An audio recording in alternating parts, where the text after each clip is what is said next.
Test, test.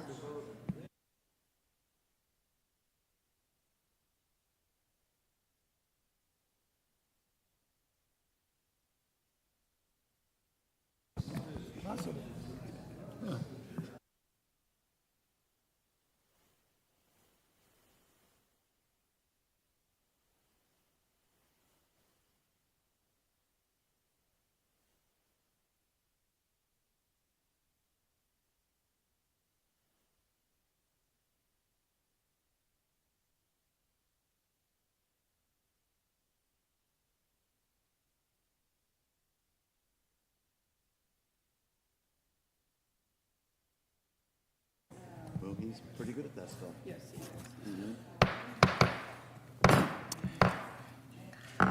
It is now 6:03 p.m., August 21st, 2023. Historic Preservation Commission, in compliance with the Open Public Meeting Act of 1975, adequate notice of this meeting has been provided. If any member has reason to believe this meeting is being held in violation of that act, they should state so at this time. Pledge allegiance, please. Pledge allegiance to the flag of the United States of America and the republic for which it stands, one nation, under God, indivisible, with liberty and justice for all.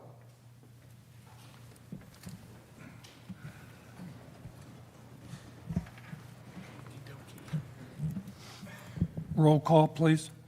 Mr. Copeland. Here. Mr. Carroll. Here. Mr. Cogswell. Here. Ms. Campbell. Here. Ms. Pisagno. Here.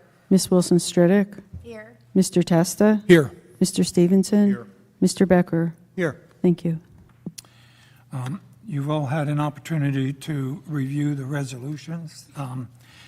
New Jersey Cape Properties LLC, 1006 Washington Street, Block 1110, Lot 2, Resolution 202329.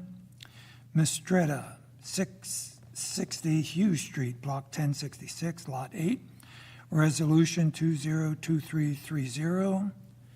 Corandino, Vivian P., this is a trustee, 1519 Beach Avenue, Block 1174, lots 17 and 18, resolutions 202331. And finally, Steiger, 906 Page Street, Block 1090, Lot 57, resolutions 202332.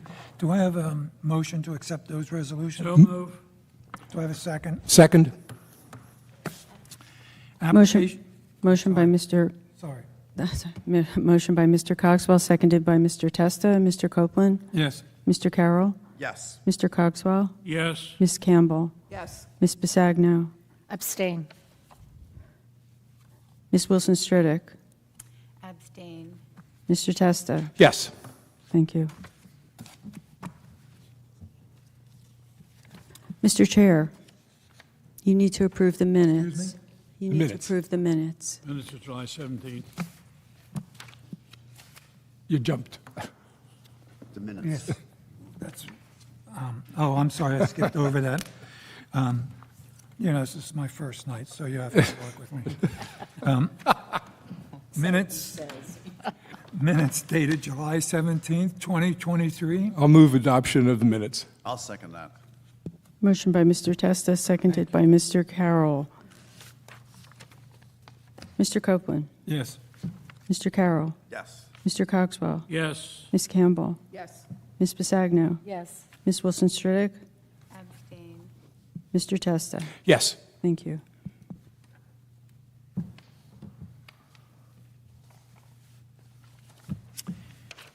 Okay. First order of business. Wait. What now? All the ones we approved and review. I thought that's what we just did. No, we did the minutes. This might be your last one. Yeah, could be. Applications approved and reviewed. It's just Had a been, chance to review those. Do I have a motion to accept them? so move. Second.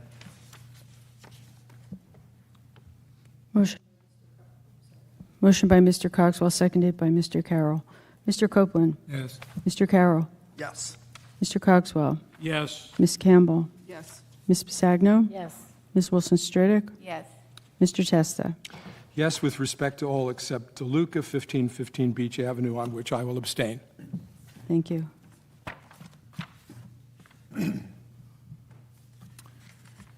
Okay. Old business.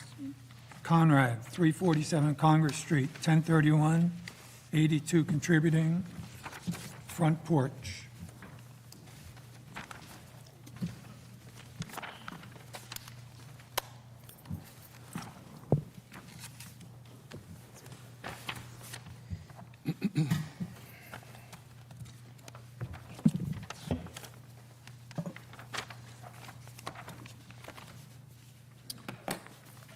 Just one moment.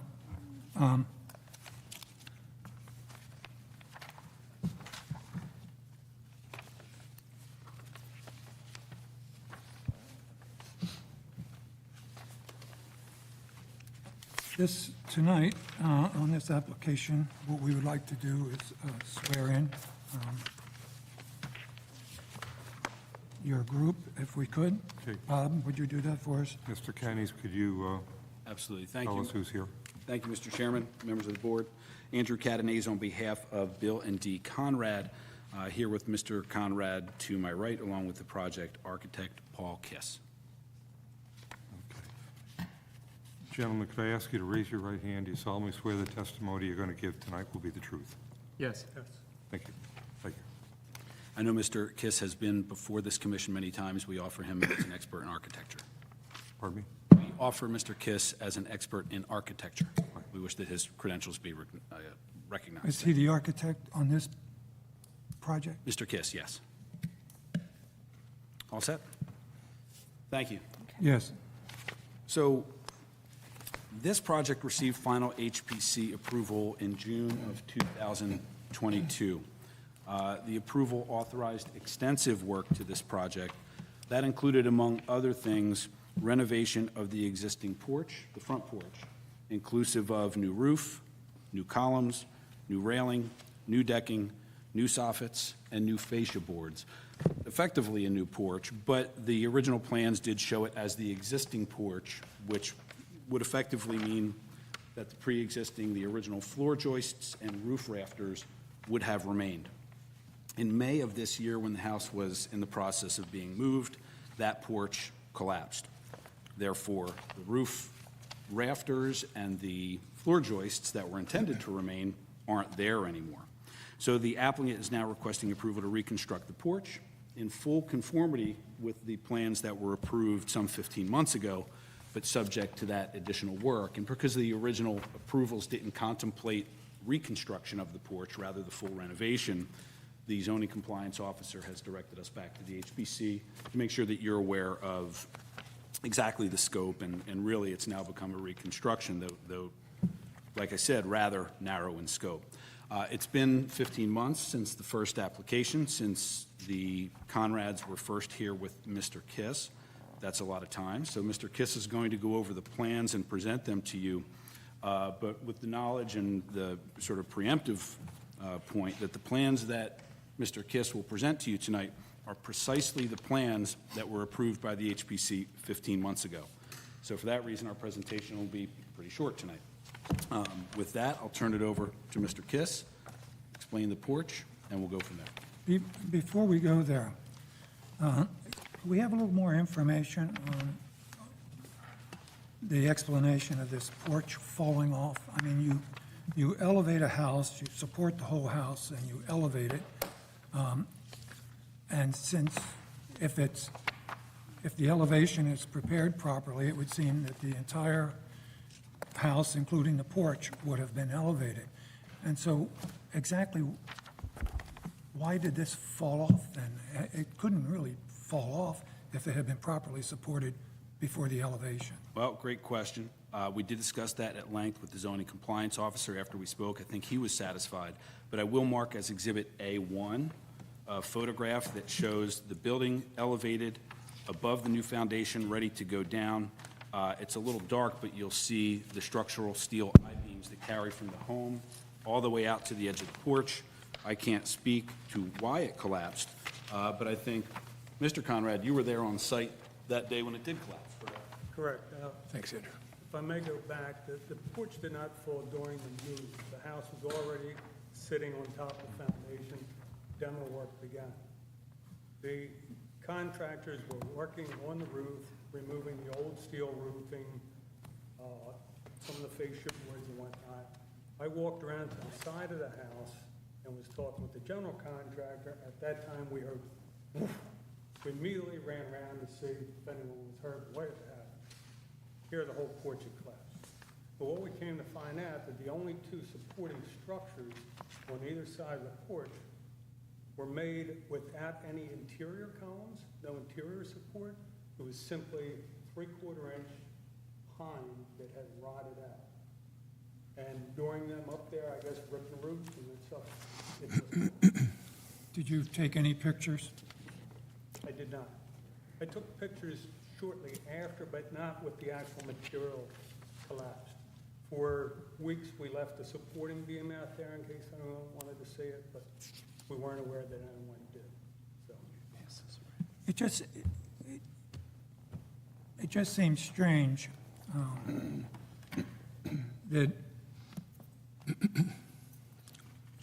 that it would fall, and this picture doesn't give me much more comfort because a substantial portion of this porch is not supported. So effectively, you have 2 points of support instead of an entire support system for Mr. Conrad's not an expert in how to lift a house, so it's unfortunate that it fell. So it's But the it did. contractor's fault? Well, it's certainly not Mr. Conrad's. He was not in charge of lifting the house. I think it's fair to say that he engaged someone to do that work. I don't know if there's other pictures, but clearly the porch was supported during the entire lift. Not only with steel ivy Corbin, underneath, would you- but with columns interior. But when they took those out to start doing the removal of the equipment or the material that needed to be replaced, that's when it fell. Well, I would argue you've got 2 steel support beams, and to try to do any work on that project before you build a foundation under it, one would expect that things would move and shift. So the contractor, who was the contractor? The Miner, And did they have a subcontractor on the elevating, Yeah. lifting the house? yes. Who was that? Innovation, It was Innovation, all right. So this porch mysteriously fell off. I don't think it was mysterious, sir. I think that's a mischaracterization. No, that's what Just he... heard testimony as to how it fell. Excuse me, it's a mystery. He said so. He was walking around the house with a contractor. All of a sudden, they heard whoosh. Do you know why it fell? I suspect the reason it fell is because it didn't have any support. It was But fallen in a understand, mystery. At this point, Innovation was not on the job site at that time. The house had already been down on the foundation. And their supports were gone at that point. Well, you recognize that this is a contributing house, contributes, or did contribute to the National Historic Landmark, and now it doesn't. So it's fair for us to explore exactly what happened in destroying this house. John, could you share that with the other side of the room? And If it's the circle, I've already seen it, John. Excuse me, sir. I've already seen Is that being submitted for the record, that exhibit? Exhibit A1. She's They going to want- file it as an And exhibit. you'll make sure I get the That's copies? the only copy I have. Okay, then I'll, We'll have to retrieve it from the board. meeting. thank you. Speak. So if we may, Mr. Kiss will proceed with his explanation of the design that was approved, again, with that expanded scope for the floor joists and the roof rafters. Well, we have another issue before. Well, can we address this issue, or is the board through with that? We're going to come back to that, and we'll hear about this porch. I have another question for this contributing house. we had a conversation, this group had a conversation about the windows. The presentation, your original presentation was you wanted to replace all the windows. This commission advised that the likelihood of all the windows needing to be replaced was probably not likely, and that we wanted to know which windows were going to be replaced and which are going to be renovated. We offered support for that. We have a number of people here, myself included, that's very capable of determining whether an old window has to be replaced or it can be renovated. We offered that advice to the applicant, and the applicant wrote to me and said that he would take me up on that advice and gave me some dates. I organized a group of John and Tom to visit the property and help the applicant determine what might be saved and what might be needing of elevation, of a renovation or new. When I called and agreeing to the date that you provided, you told me all the windows were gone and there was no point in our meeting. So what happened to the information there? You heard that we didn't believe that the windows all had to be replaced. We offered you help. You, in writing, accepted help. And then when I call to offer that help, you tell me all the windows are gone. So if I may, May I? I'd prefer to respond to the chairman. The reason I was brought into this matter was because, of course, Mr. Conrad was aware, Mr. Chairman, of your concern over the windows. So I was brought in to evaluate it, to make sure that they got everything right. I looked over the resolution, I read it, it seemed clear on its face to me that it contemplated possibly retaining the windows, but by its explicit terms, that if not, the windows would be replaced with Colby wood windows. It's right in the resolution. I looked at the original application that was submitted by Mr. Kiss, which contemplated Colby wood windows. I then, to make sure I crossed every T and dotted every I spoke with the HPC compliance officer, Mr. Britton, to determine whether there was an issue there. I was also referred to and spoke with the city solicitor to determine if there was an issue there. And based on my conversations with them, we've applied for precisely the approvals that are needed for this project, which is the front porch. And to my knowledge, there's no issue as to enforcement on the windows in complying with the prior approvals. So while I cannot speak to some of the offline communications, Mr. Chairman, that you may have had, and I don't want to diminish those, we're here to talk about the front porch, and we've been informed there's no violation on the windows. But we will stipulate for the record, the original windows are gone, and the property owner is proceeding with the Colby wood windows that were contemplated in the original approvals. Do you have a reason why you wouldn't want your client to respond to the chairman's question? Because it's not an issue before the board. Well, The commission. It's an important issue to the chairman and the board to have an explanation of what occurred subsequent to the agreement being reached. So I think some explanation should be offered, unless you have a real good reason not. Well, the real good reason not is that there's no violation. I've been in touch with the zoning compliance officer. So I don't want to spend time talking about windows that are being replaced consistent with the prior approvals. That may or may not be accurate, but why can't your client answer the question? I would prefer that my client not. It's not an issue before the commission. Well, it is because he wrote to me, accepted our offer to provide advice and counsel. He gave me dates. I went back to him with three of us to visit the property, to look at the windows. Windows are a critical part of... I agree with you. They are critical. I agree with you. Well, excuse me, let me finish. It's a critical part of a historic property. It's a critical contribution to the National Historic Landmark. And so when you just destroy all the windows, when we in fact had a conversation in the meeting that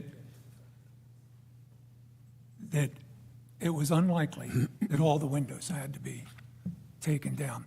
So now we have all the windows out, and we have the porch gone, the windows out. You go to the zoning compliance, but you should have come back to the Historic Preservation Commission. This is the commission that deals with it. We went to the HPC compliance officer. And if I called him zoning compliance, forgive me, it's the same person, so I sometimes. I understand his role, clearly.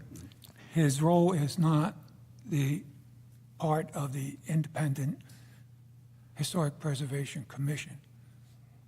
He can provide an opinion, but the only way you can get an understanding, acceptance, and agreement, yes or no, is you have to come back to the HPC. I mean, you willy-nilly went, you tear the porch off, you tear the windows out, you take a contributing property and make it non-contributing, and then you question why we would even ask the question. It's amazing to me. Well, again, I don't agree with all your characterizations and the willy-nilly. You heard direct testimony as to why the collapse happened. It was because the support beams were single-ply, I think pine, and they weren't sufficiently supported on the inside. That explains it. So And a it con- wasn't ripped off. The so it's a testimony is contractor's contrary to mistake. that. I don't know whose mistake it was. All I It's know is that. somebody's mistake. just- It fell off. However, Seems to it's me, gone. we have a situation here where this application is narrowly framed to handle the collapse of the porch. And we're going to be happy with that or not, but it's happened. So we do have an application asking to redo the porch as it's been presented. But I'm not clear that there's been full compliance with the original resolution. You seem to be, and you seem to have had interpretations of that. I think that when we have a resolution and a decision where it's offered to the applicant to have a consultation, that resolution is probably satisfied if the consultations take place. So putting aside, I agree, this is a narrow application, and we ought to act on it, I think. But I think there's also a problem here in whether or not the application is submitted before, because the failure to consult, it is like chasing horses that are gone out of the barn because the windows are gone. And you can be sure that in future applications where applications are made for the replacement of all the windows, there will be a condition that there be a review of them, and it would be explicit in the resolution. And I want to be clear, I would encourage that. I would encourage resolutions that say that the windows will be available Yeah, for inspection and then replacement. Andrew, I think it really was clear in the chair's mind, by the fact that they had the conversations, that he was following up on what was offered as a helpful solution to preserve the maximum number of original windows.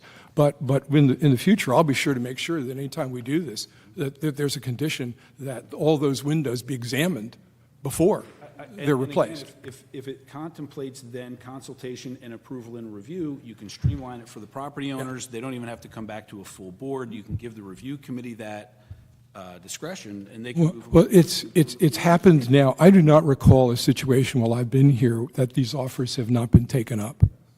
Yeah, this was not a new procedure for us. We've offered that to many people, and we've gone, several of us, no more than us three, we didn't, no quorum of the board, but we've gone in and offered advice and even given instructions on how to restore windows that are in good shape. And lots of times we picked out the most significant windows to the house that were in good shape, but then others that, like jealousy windows in the back of the building, fine, yeah, let's get rid of those and come up with the right thing. Could we pass on this application and see if there's any remedy you want to take on And it was just thrown back in it? our face, sorry, they're all gone. And I'm working off the four corners of the documents and the advice The that res- I'm getting out of HPC compliance. I would argue the resolution wouldn't necessarily stand on its own. The resolution refers to plans that are a part of the file. I have a plan here clearly provided by the applicant, and on this plan, it indicates which windows they thought needed to be replaced and which windows they thought could be repaired. So resolution is one thing, but facts are a tough deal. I mean, this,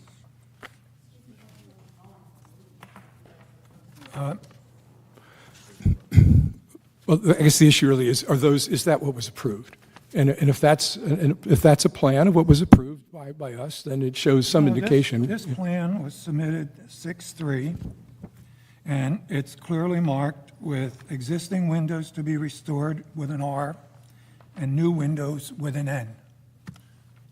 I consider that a representation to us is what they intend to do, but nonetheless, we are where we are. So could we maybe act on this application and see if there's anything you want to do about a violation of the resolution, if that's what we think took place? And my point is, it may be helpful going forward to find out from the applicant what happened here, and maybe it's a situation that can be addressed in some other application. So it would be helpful to everybody to have an explanation. The windows is not before us, but I can assure you that my first phone call tomorrow will be to Mr. Britton to make sure that the prior conversations I had with him. Mr. Britton is not part of the HPC. He Correct. is support to the HPC. This is the HPC. So you can talk to him all you like. It has no bearing on the conversations we're having tonight. There's got to be an explanation. For one day, I accept your offer to come look at the windows, and he gives me 3 dates. I put a committee together, I call him, and now all the windows are gone. It's a simple question. What happened? Why are all the windows gone? Mr. Copeland, you raised something for the first time I heard tonight that had not been brought to my attention and we need to look at, which is, were there representations as to what would stay?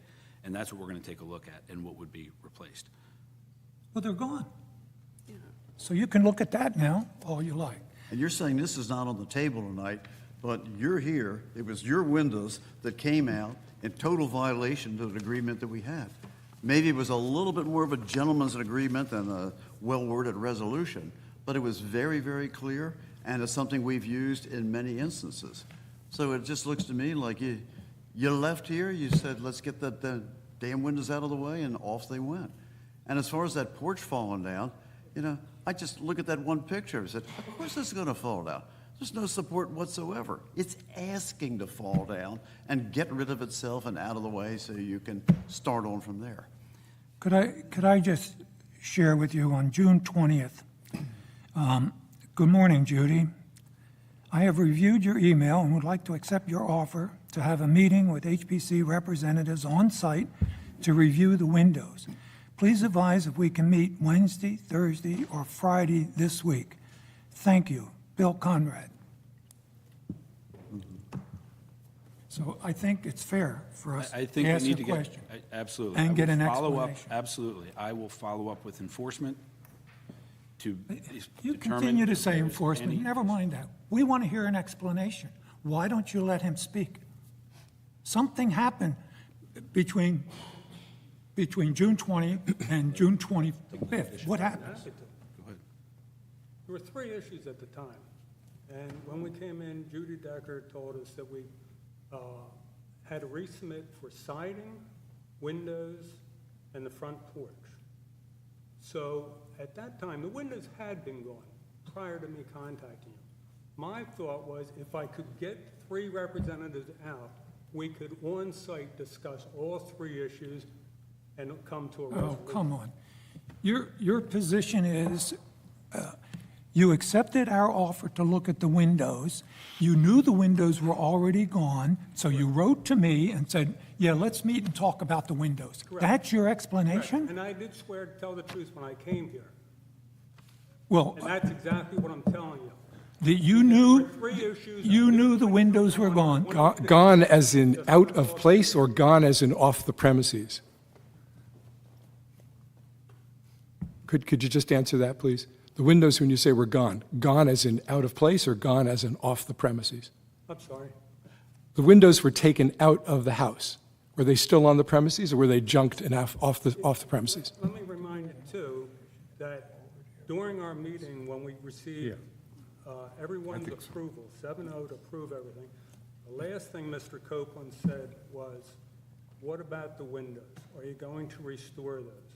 The response was, we'll evaluate them when the time comes. There was never anything that said, you must come back to the commission and have us evaluate the windows. But that's what's happening. That's what's happening. The evaluation of which windows could go and which would stay is being done by a representative of the commission. When we offer you that service and we agree that X stays and Y goes, that's a determination made by the commission. That's nowhere in the record, Well, it is the case that at least you've, the written record. well, that I have. you know, I'm Looking at really, the resolution, there's more Yeah. information. we're really not. You already admitted, you work on this. didn't see the plan. This plan talks about replacement and repair. If, I read you Mr. Conrad's response. Surely he didn't respond to me out of the blue. How could he agree to meet with us if he didn't know that we offered to meet with him? Forced to by Judy Decker.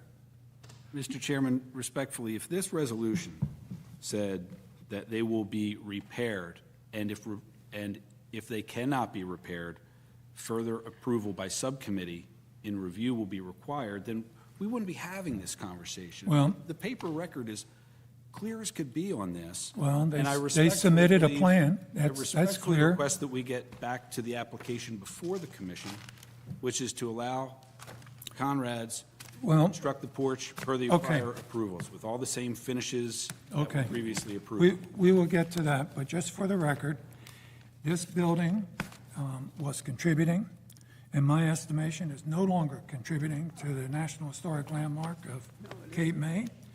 And I think I will recommend that this part of our conversation will be pursued further in another venue. So, having said that, go ahead with your presentation on the new I think they're porch. done. I think they're done. I think they're done. I think they're done. I don't know that we ever got really to Mr. Kiss, did we? No. Oh, sorry, please, No. new beams, new joists, new beams. I mean, the previous approval was to replace the vinyl railing with wood railing, to remove the screens framed in with 2x3s, to provide a new roof, to replace the columns that were cut in half, basically restore it with all new materials. Our proposal is to do exactly that, to provide new roof rafters of the same material design, the same rafter tail cut as the pre-existing, as shown by the photographs, and to provide new support for the flooring. Paul, I, in my opening, said that the only change is the fact that the floor joists and the roof rafters are new. Is that accurate? Correct. Only the floor joists and roof rafters The are found, the different- foundation, Are different. No, sorry, are different. I said new. Everything is new, but the only changes are the floor only- joists and the roof rafters, The only correct? change from the prior approval is the floor joists and the roof rafters. And what is being reconstructed follows all the prior approvals from 15 months ago? Yes. We're happy to answer questions, but I don't know how much we can talk. There's only one picture floating around here of the foundation being reconstructed, and I'd like to see that around again. And I'm not sure why it wasn't part of this application. Well, That You was said the- make it A1. Ms. Decker has it. if I may, if you recall, the building was moved 15 feet to the left. So there's no way to do that without building a new foundation under it. yeah, I don't think that was the question. The question, we have a plan in front of us here, and we have this picture of the foundation. And the concern is the brick piers. The way this porch was lined up and here, it's a foundation, not brick piers. So what is it? Is it brick piers, or is it a solid cement block foundation? The brick is a veneer, then there's the infill of the white tongue and groove board. So it's a full foundation with the appearance of brick piers. So the veneer is going to go on top of this. Correct. The depth of the porch is the same as, All the dimensions are identical. Identical. There is no desire to lose this porch. I mean, you could see that it was moved, it was above the new foundation, it was ready to be set down.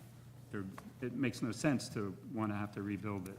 In fact, the further. testimony was that it was set down, that my original statement that it was being removed was actually incorrect. Mr. Conrad corrected that. It was already set back down on the new foundation. That's when it collapsed, correct, Mr. Conrad? Correct. Okay.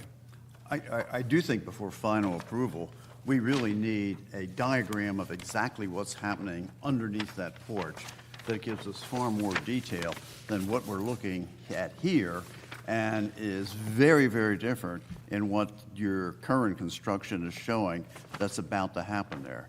I really think, so we don't have any more, not enough writing to keep the attorney happy, we want these things on a plan, everything labeled, exact dimensions, materials, and then we could offer a final approval. Those are on file with the construction office, that's on the construction drawings. And Mr. Kiss, would they be part of the original full-set plans that the HPC already approved? Usually I don't think foundation plans are part of the, We So then- wouldn't have been able to approve them because the plans that we approved, the porch was intact. So, so by definition, we didn't see these plans. I'm not sure that's accurate, though. well, no, Mr. this is what was on the original presentation. Correct. And I want to be clear, Mr. Kiss, Mr. Carroll's concern was that the photograph of the existing foundation's not consistent with the end product that you've presented here. Is that accurate, or are they in fact consistent? Well, what's in the drawing is the finished product. What the photograph is showing is partway there. You can see the window that's framed out, that is on the left side, and where the door will be. But Is it you're, not possible to get information, additional, the plans for this porch, so we can confirm, Sure. this commission can confirm that it meets HPC requirements? your plans to date have not lived up what has been happening with the building, as we've discussed with the windows. I don't feel comfortable with approving this tonight with this minor little drawing with no dimensions and real good material descriptions as to how you're going to finish that off and help that building retain or regain some of its historic feel in our community. Mr. Carroll, it's going to be finished per the original approvals from 15 months ago. We don't have those in front of us right now. Not only that, we didn't approve the porch being torn off or fallen off. We approved the plan that had the house elevated, including the porch. So you can keep repeating it. We haven't seen the plan. We're entitled to see the detailed plan for the construction of the porch. Maybe I can help.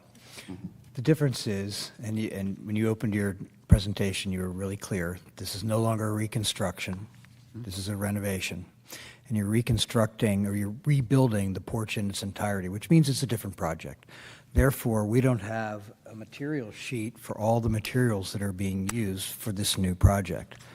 So even though you submitted them before, your application tonight does not have any materials on it at all. So my questions are, what is the ceiling and the soffit and the railing and the decking, and what are the railing details? We don't have those. This is now a new project. That's, I think, the challenge that we're facing.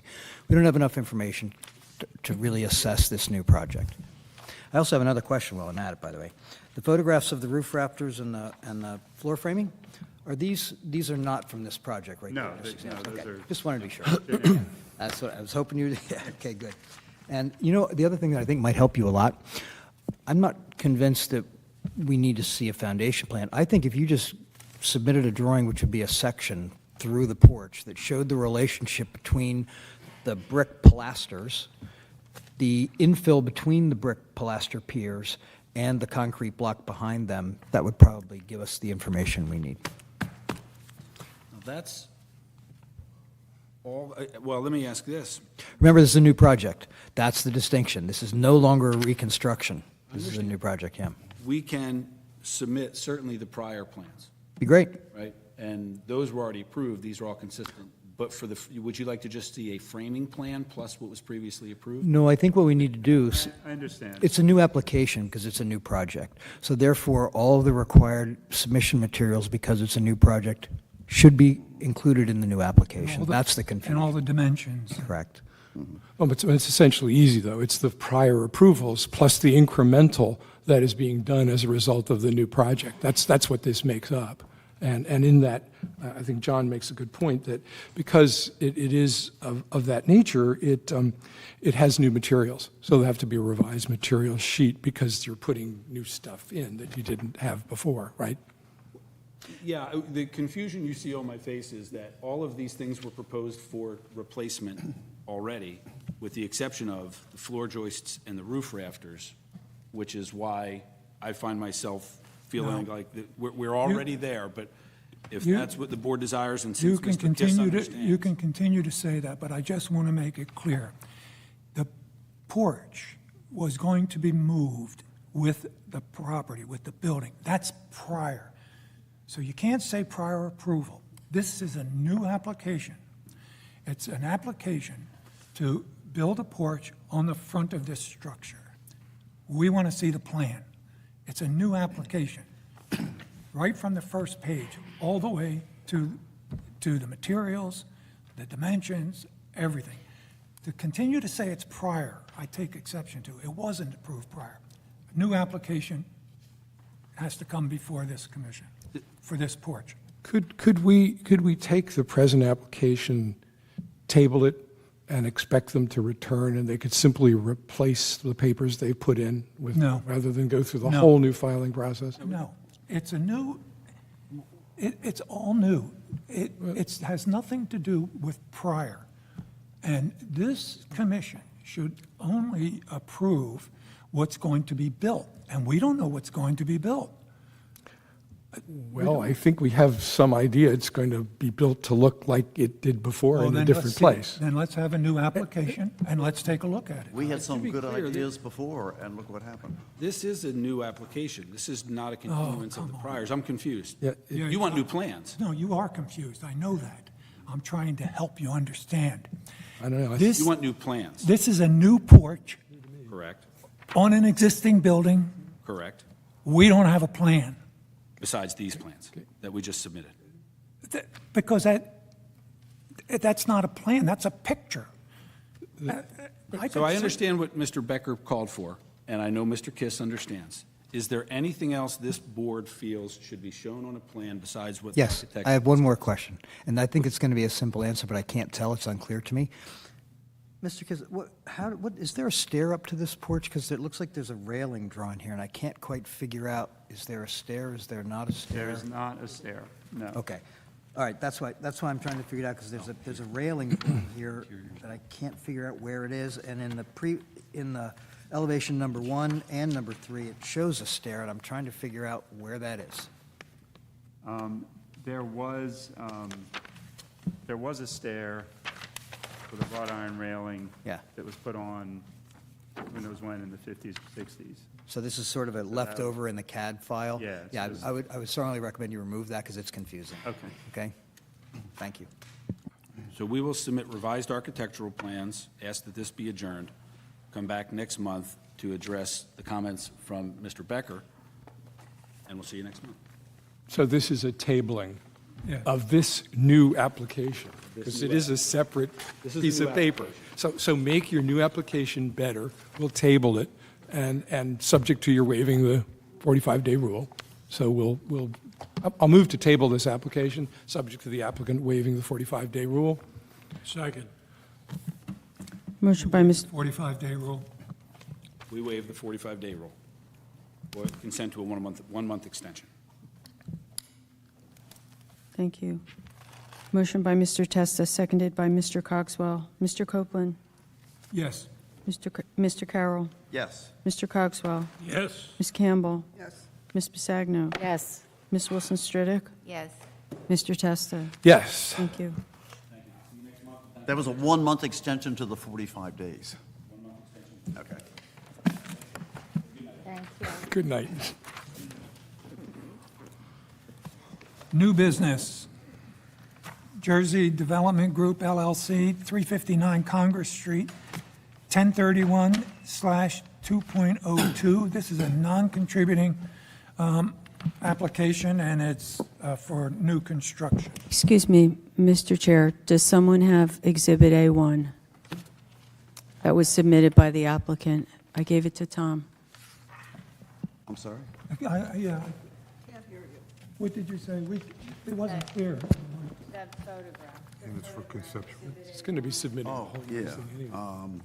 The photograph from the last application that shows the foundation work, Oh, yes. we need that to go back into the application materials.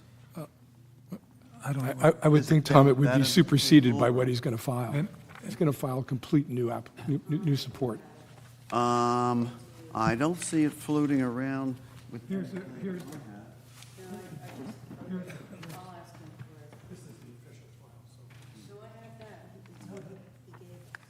It was a one-page Xerox photograph of the ongoing foundation work. Judy, I don't have it.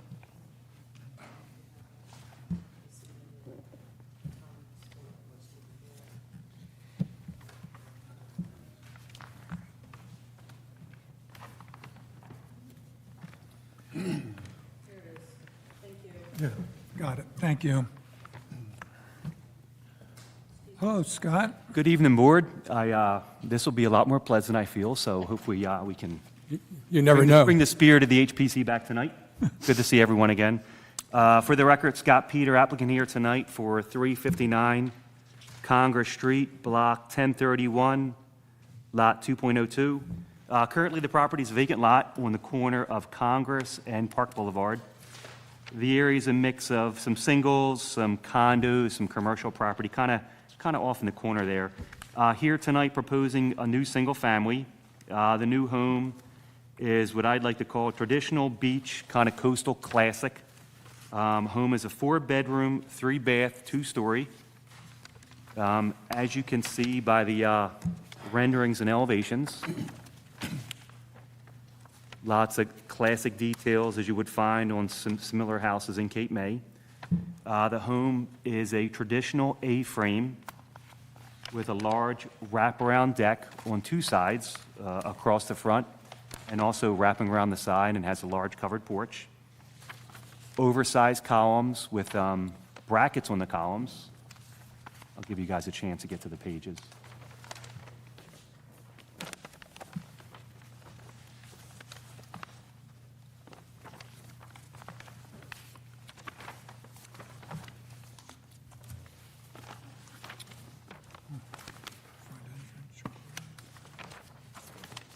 Mr. Chairman, if I can, before we start really discussing, this application is very, very incomplete. As you know, we do require photographs and descriptions of surrounding properties to this area. We also like to see a survey that shows where this house is going to be positioned on the property, what variances it might need for the construction, and where driveways and things like that are going to go, because right now you're looking at a house that has the most unwelcomed addition in the historic district, which is a front garage that features the front of the house. And we would certainly like to see where this house could be positioned on the property so that you could have parking behind the house and feature the front of the house. So I have no idea how much land you're dealing with there, where this could be positioned, and although I know what the neighborhood looks like, that should all be part of the application. Yep, I think I'm going to answer some of those questions. If you look at the last page, it does have the site plan, SP1, so it shows the orientation of the lot and also how the house is positioned on there. I'm glad you brought that up, Mr. Carroll. This is actually a very, very, very odd-shaped lot. I will not be seeking any variances via the planning board, so I did have to configure the house just to make it work on there. It's actually not a garage. It's actually a porte-cochere. So it's opened on 3 sides, so it's more of just a kind of a breezeway. It is not a garage, and if you look at the other elevations, you'll see all the openings on it. I realize parking is, a garage would not be welcomed in the front based on the HPC standards. You can't drive through there, though. Carport, but I call it a porte cochere. Okay. Porte-cochere is one where you, Pass all the way through? You have to be able to pass through it to discharge people, and It that's puts why your it's. parking in the front yard. Yes, it does have the parking in the front, but it's not a garage. well, It's just a it- carport. for all practical, It's called a carport. we're going to look at it the same way, Okay, understandable. you know? 'cause As I said, if you look at the site plan, this was a really, really, really difficult lot to try to orient the house because this is a two front yard lot. So of course, as you know, it has the setbacks of in the front and then also on the side, but essentially it's two front yards. So any different kind of configuration would actually just shrink the house, and now we'd be stuck with a house that's very skinny and tall. I already shrunk the size to kind of make it so it oriented the right way. I can actually go larger here, but I opted to just do a two-story because of that. So it made it so I could be more sprawling and more, let's call it wide with the house. But Scott, you're aware that we've not approved the front entrance garage. Yes. I thought this might soften it a little bit with that it might be not a garage and it's open on all It sides. was very as clever much as to it's call it a carport. porte cochere, even put it on your materials list, but it's a carport. I mean, it's garage without a door. Often I consider a carport just an area without a garage door. It's fully open on all sides. It just, unfortunately, you can't go through it. Yeah, it's open on two Okay, sides. two. Open on four sides would be Open on interesting one side, limitation. 'cause you're showing the siding on the side that's on the right as you're going in. But no, that's open. That's got a window as well open in it. But I'm happy to hear, that's what I'm here tonight for. I appreciate everyone's recommendations. This is only preliminary, so I'm happy to hear any comments and make any appropriate modifications that, of course, you guys feel fit. This is an application for conceptual approval, not for final. Yep. I love to hear everyone's opinion, and then I can always tweak it to, So I think you should have pictures of the streetscape. I did have pictures in the original application. I don't know if they didn't make it, but I can absolutely supply them again. This is just a vacant lot, and I I know can... exactly where it is. It's right Yep. where I live. Oh, okay. It's not really a problem for me to know where it is, but it should have a streetscape so somebody can see what are all. Yeah, I did have them in there, and I'm happy to... When you say you did, what do you mean? This is the application we have, and it Yeah, I doesn't have had any... the pictures of the site. I think I can see them from here, actually. No, The but I page mean, you just had, was There that? there are no streetscape pictures. When you do an application, and even if it's conceptual, you supply it with the streetscape. I mean, And that's enough the- copies for all of us. Okay. Yep, I can do that. Scott, you've been before us a number of times. You've built a number of houses in Cape May. The end products, I think most of us would agree were acceptable. The problem here is our spending time going around the room and getting input may not be that efficient because of this front yard parking, I can change that. which we're not. Yeah. And I think until you change that, there's not much we can comment on, because when you change that, it's going to change everything else. Okay. So You might need a variance. Variances aren't the end of the world.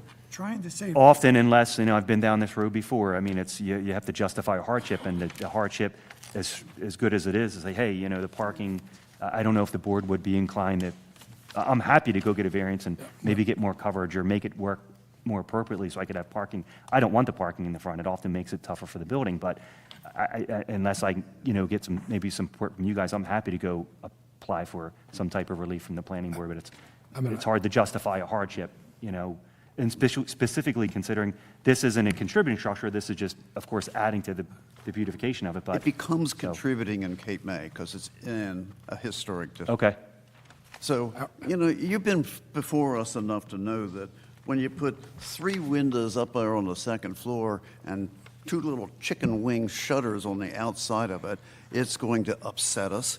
If you do that I don't want to do. a front railing promise. system that, has no beef to the top or beef to the bottom to, help it blend with the house.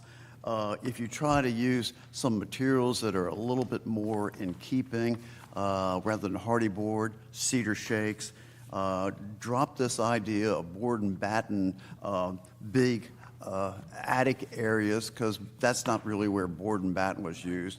And, two of the sides of this house are just absolutely bare of windows. They're, all the windows are on one side of the house in the front. It's not adding anything to the contributing of what we have going on in this town. Okay. I mean, look around at what people are building in this town and what they're paying for. That's a nice lot. You could stand to put a really beautiful house on that, and certainly it could sell for that. This is just another piece of store-bought plans that don't fit our town. Okay. As you said, I've been here many times, and you guys were pretty satisfied with the project, so I will absolutely go back to the drawing board and be back again. I was going to comment positively that most of the materials list is consistent with what we would use for a non-contributing structure. Despite Tom Carroll's view that you should be shifting to all those as a necessity, most of it's consistent. It's the whole design that's wrong. It's not the materials. Frankly, it looks like you ran out of money for shutters. No.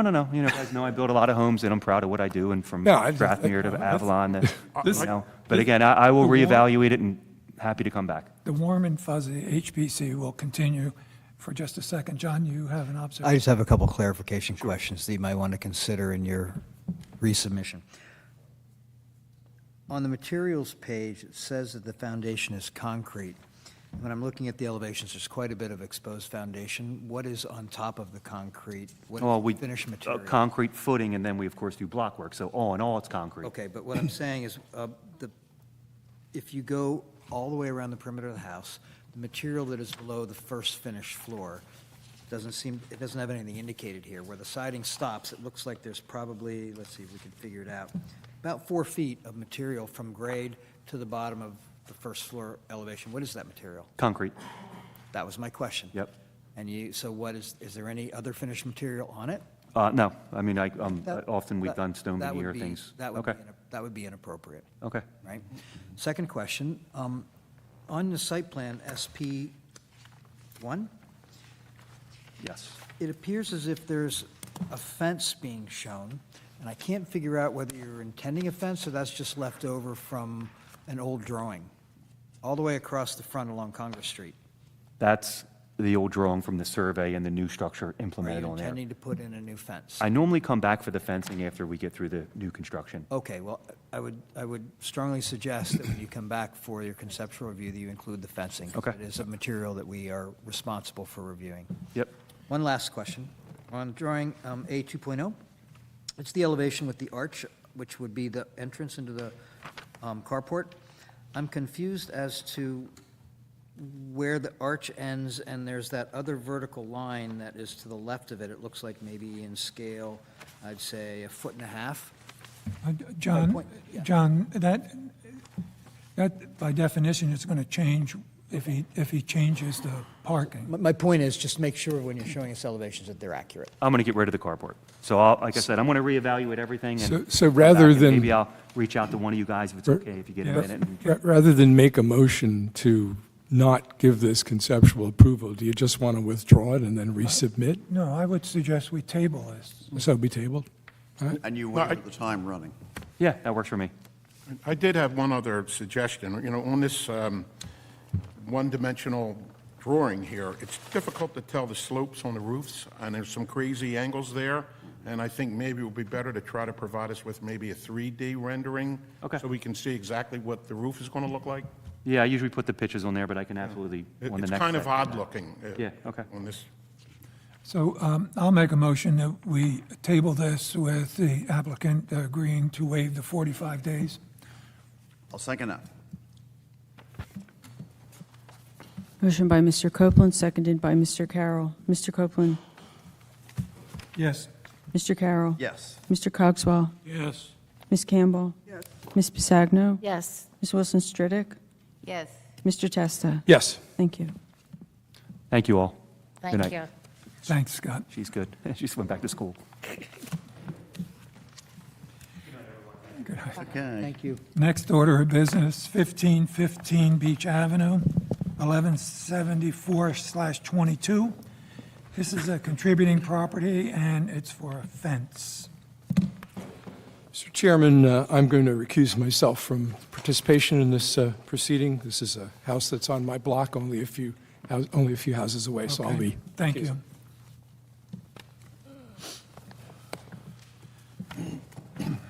Good evening, members of the board. My name is Steve Morris. I'm here on behalf of David and Elizabeth DeLuca, the owners of 1515 Beach.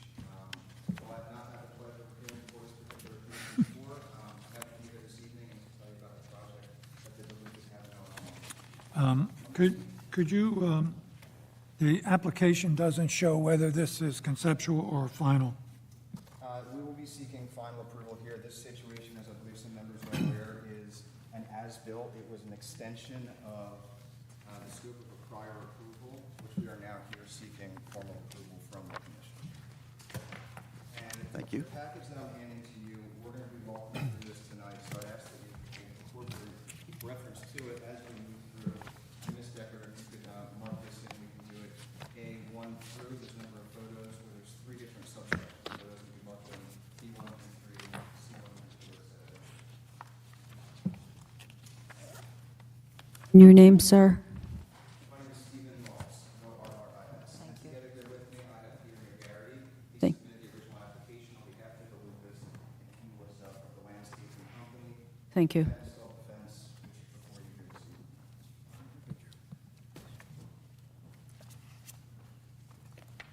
Mr. DeLuca and his wife had intended to be here this evening. They actually traveled down from Hoboken for this very purpose, but he had to rush into son-in-law duty as his mother-in-law was in need of some somewhat unexpected care, so he regrets to, he wishes to extend his thank you for hearing our application tonight. As indicated here, I've Peter McGarry with me, and basically, I'm going to go through this process is, I'm going to ask Mr. McGarry to explain his involvement in the project, and then I'm going to go through some of the more substantive components as they relate to the application here before you, particularly with the lens on the guidelines and standards that have been promulgated by the As I'm sure many of you are aware, that the Luca family has been doing a substantial amount of work to what I say restore 1515 Beach to its former glory.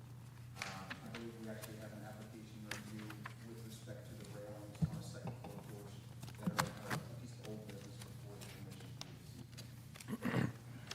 So previously, Mr. McGarry, through his company, had sought approval regarding landscaping to be conducted at the property. In that regard, he acted somewhat of a GC in hiring a subcontractor to install a fence in the rear portion of the property. As that was going on, as the landscaping project was developing, the client was very pleased that it was able to look of the fence in the rear. And there was somewhat of a spontaneous decision made to carry that through the remainder of the property to the front. So to that end, I'm going to ask Mr. McGarry to kind of provide you a little bit of synopsis as to why we're doing this. As Mr. Morris said, it was a bit spontaneous to our project.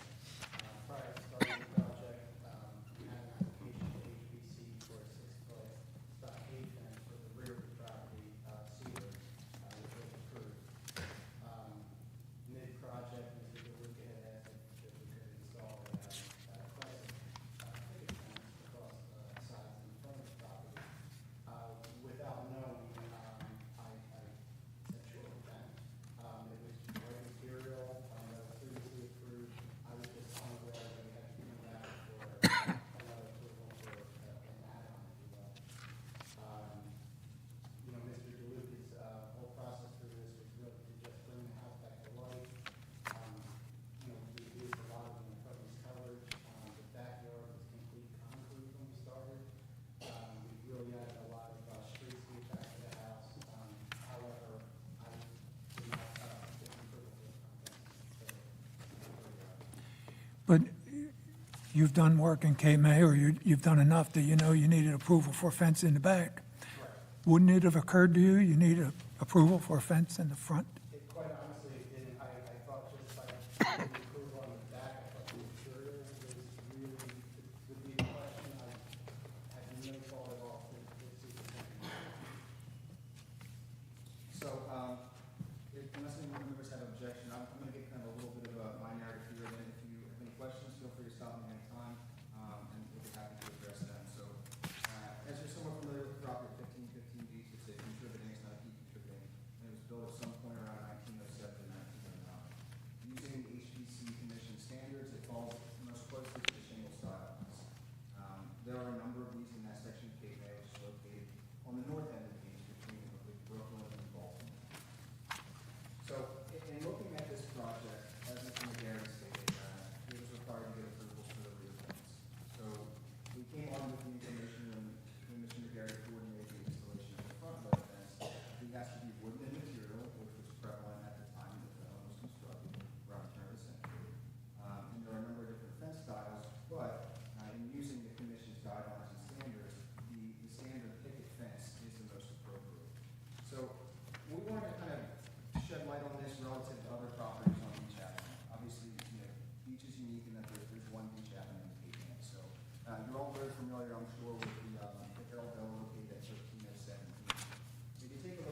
that Mr. DeLuca has elected to install on his property. It's got the thin pickets, and you've got a little bit of contrast with a coastal. I'm not sure if they're a 4x4 or a 6x6, but you have a little bit of variation. Scrolling to the next photograph, you have a different style fence, but that's located very nearby on 937. In reviewing these fences, it's important to note that the guidelines discuss the appropriate setback for a fence. And it's not to be right in front of the house, it's to be almost to the sidewalk but slightly set back. A number of times tonight, we've talked about the importance of the streetscape and considering other applications. In reviewing most of the guidelines, that is one of the most prominent features of Victorian architecture, is a streetscape that's welcoming. It's traditionally a low fence that has meandering walkways and gardens. And as we get a little bit further down here, we'll talk about how Mr. McGarry and how Murphy Fencing, the company that installed it, tried to incorporate those standards so as to best fit the character of the neighborhood. In the third photograph, you have 1013 Beach, and while that's a slightly different style of fence, you'll notice that it also has that low height as Mr. DeLuca has elected to install, and it's the same setback where it's about maybe a foot, 2 feet from the sidewalk. So we respectfully submit that broad strokes view, the fence itself is appropriate on each end. And by throwing a couple other properties in the neighborhood, it's something that's not going to be totally out of the norm. Now, the next component was to analyze the materials, the suitability, and the style of the fence. Here we believe we checked all those boxes. We have a wood fence, it's the picket style, and it has been set back in such a fashion that it's consistent with the neighborhood planning guidelines. Now, while there are only a couple front yard fences on Beach that are belonging to contributing properties, you've got some commercial properties closer to Convention Hall that have those narrow aluminum style fences. If we take a block back and we go into New Jersey, which is going to be a second series of photographs I've provided, you'll see that this style of fence is, frankly, it's all over the neighborhood. So in moving forward there, the second step, we identify a property at 1425 New Jersey. Well, just to save time, we're looking at streetscape, so what happens one block back is interesting.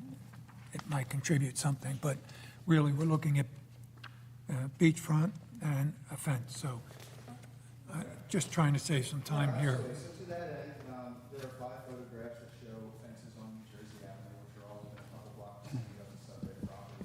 And they show that this style of fence has been utilized successfully, especially on other historic properties to enhance that view, to enhance that streetscape, just so important to the neighborhood. Now, as Mr. McGarry explained, the fence is in the ground, the fence is installed. We cannot go back in time, we cannot change that. But if you glance at the photographs in the back, they'll kind of give you an idea as to what the DeLucas have done here. And really, this is part of an overall effort to breathe new life into this house. This property has been owned by the same family for some time. I believe it was in a trust at the time that it received acres of DeLucas in the spring of 2023. But frankly, it was in the use in TLC. It had been used for weekly rentals for the last 10 to 15 years or so. And it had suffered to an extent because of that, because of the higher traffic and the lack of attention and reinvestment into the property. So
plantings done to kind of enhance that streetscape, to kind of minimize the starkness of having a fence right there on Beach.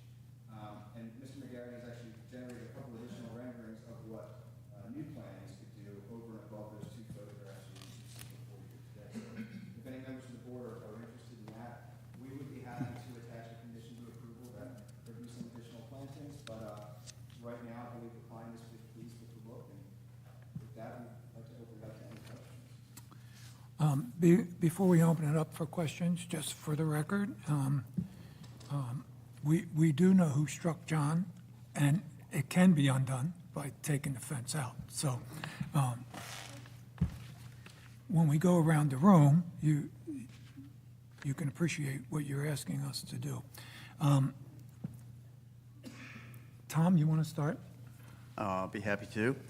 You're in a neighborhood where the largest collection of American shingle-style houses went up in the early part of the 20th century, many of them done by railroad executives. Cedar and white trim was used throughout all of those houses. Even though white was not a very popular color in the Victorian age, by the time we turned to the century, colonial revival, Georgia revival, American shingle style. So is the plan to paint this fence or stain it white or just have it cedar? My understanding is that the intent is to keep it cedar. Mr. DeLuca has informed me that he'd be more than happy to install a clear coat to ensure that it keeps that, that fresh look now for as long as we possibly can down by the salt and wood. But the goal is to keep it as more of a natural look and continue with that cedar exterior that she looks to. Even staining on cedar doesn't really keep it from getting all that mold that builds up on it. You did mention that most of the fences that you have photographed are on New Jersey Avenue. One reason you don't see a whole lot of fences on that area of Beach Avenue is because of a flooding situation that has occasionally done an awful lot of damage up in that area. Now, there is a long-term plan to extend the promenade all the way down to Wilmington and around, which might eliminate that problem, but that is something that's in the works. It's not in place now. A fence like that, like the bulk that you see in the house, certainly would have had 6x6 columns with the fencing in between, which you do show in a lot of your New Jersey avenues.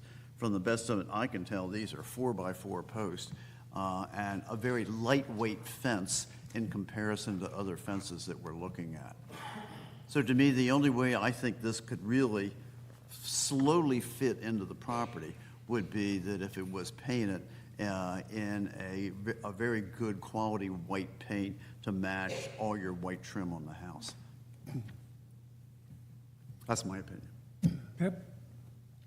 I would say the same thing. The fence is like not exactly like the traditional fences, which are heavier, right? And, but given that the fence still has the same kind of style, it's the right kind of wood, but I would agree with Tom that I think it would be enhanced significantly if it were painted white. You don't see too many unpainted fences anywhere in Cape May. Janice? I would agree with Tom and Pip. I don't have any additional comments. Jake? Ditto. Corbin? I got, I think the same thing. It will detract if it's not. Eventually, it's going to be an awful shade. John? So, I did this, thank you for giving us the images of the fences. I did the same thing. I went and I looked. There are 4 houses on Beach Avenue from Convention Hall all the way to Poverty Beach that have fences. One of them that you didn't include is a metal fence. The other ones are wood. One is really kind of inappropriate, the one that's just the low white rails. The other one further down is a completely different kind of picket fence, and it's very low. It's only about 30 inches high as opposed to, I think what you're proposing is 48. So the one that appears to be most appropriate in its, I'd say, streetscape and with regard to its historical integrity is, of course, the one that you produced. But notice, just like Tom said, those posts are 6 by 6. So the ratio of the width of the post to the height of the fence is like 1 to 7. Yours is like 1 to 12 or 13. So it looks really rickety. It doesn't look stable, and the reason why is it's not a 6 by 6 post. But there's another component to it that I think is also quote-unquote cheapening it, and that is if you look at this, if it's a reference, and it's a pretty good reference, the horizontal rail that is there is really small. It's only probably a 2 by 2, where what you're showing looks like, I can't quite tell, a 1 by 6 or a 2 by 6. It's at least 3 times higher, and it looks out of proportion also to the rest of the fence. So I would really recommend that maybe you take a look at this and see if this is a modification that would be appropriate for you. And the other thing is this fence, all the other fences seem lower. I can't quite tell. I didn't go down there and measure them. I wish I would have now. The top of the posts that you're showing, are they at 48? They are? Okay. Yeah, because this, just looking at it proportionally, it feels like this is at most, I'd say 42 inches. So I would really like to know, what, since it has a curved top, what's the height of the posts?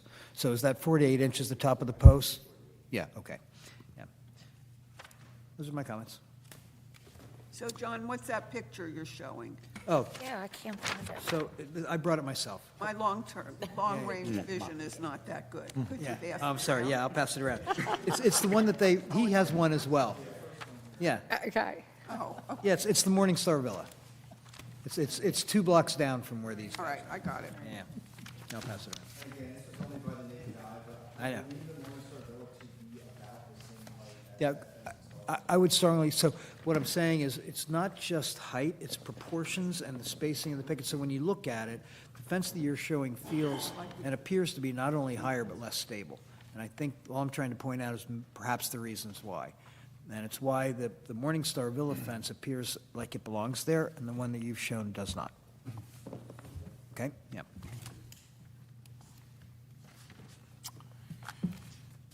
Well, everything is said. Oh, I'm sorry. B. I agree with everyone on the color. I think it would enhance the property as opposed to detracting from it, which I think the current color does. And I was going to say everything that John just said. I want you to know that. Mr. Chairman, can I Yes, just interject for a quic second? Before you do, just for those in the audience that haven't been here before, Lorraine is liaison council. She's city council person, liaison to the HPC. We encourage her to participate. She does not vote. So, And I'm just looking at this as a kind of a point of order, and I think it goes back to you, Mr. Feinberg. Looking at the application, it has the applicant's name on it. It also has the landscaping company on there as well, but it doesn't have Caravan and Morris. And I want to make sure that that the applicant is, we put it on the record, the applicant is not here. They're making decisions for the applicant, and maybe in the resolution as well. Just another, if I may, Mr. Chairman, before you continue. Just so I have a handle on this, so I have to actually report back to my clients that the consensus seems to be that the commission is okay with the concept of the fence itself for this property at this location. Is that? well, we don't know because you've heard opinion, but you haven't heard a vote. Well, the reason I ask is because there are certain concessions that the board has said if the applicant were to make, they would be more inclined to support this project. So I just want to kind of narrow the issue to the little before the board. It sounds like the color of the fence is kind of the overwhelming concern. Well, before you do that, I mean, I would suggest we need more conversation about that. I mean, if this application had come before this commission in an appropriate time, this fence would not have been approved for all the reasons that you've heard around the table, and even more specifically by John Becker, a member of the commission. So you're asking us to approve a fence that was installed without an application, and really wouldn't have met our standards. So it's already quite a stretch. So it seems to me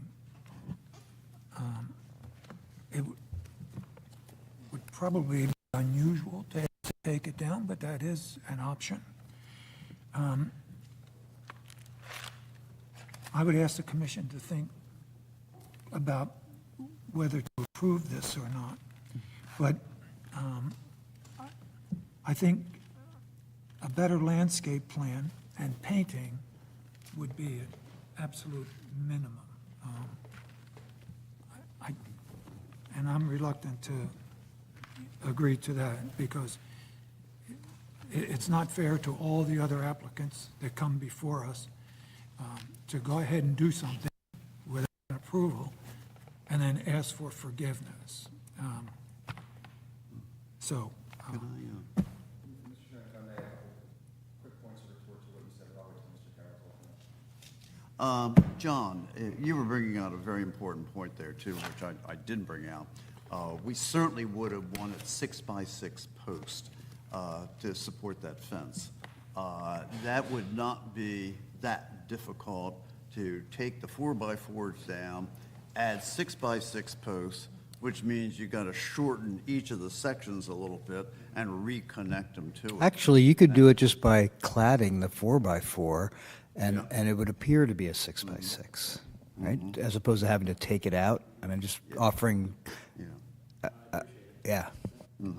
Another good way to do it, which gives a much stronger cap on top of those posts, and it looks much more like the picture we showed you in the beginning in front of the Angel of the Sea up there that, had a much more appropriate fence. Well, I will make a motion Before you that do this- that, I would think, if you're doing that, to replace the wide strip with a strip that is similar, I'm not going to ask them to square off the top, which is the traditional way this is, but the smaller strip, as John pointed out, horizontal rail. Yeah. So it looks like it's a 1x6 or a 2x6. That would probably have been no bigger than a 1x3 or 2x3. In other words, 2.5 inches max. And you can tell that by looking at the example that you showed us down the next block. Yeah.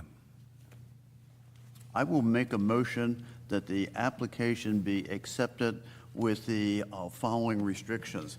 The posts will either be replaced with 6x6 or clad it with wood, that the whole thing will be painted a semi-gloss white, and the top rail will be increased to about...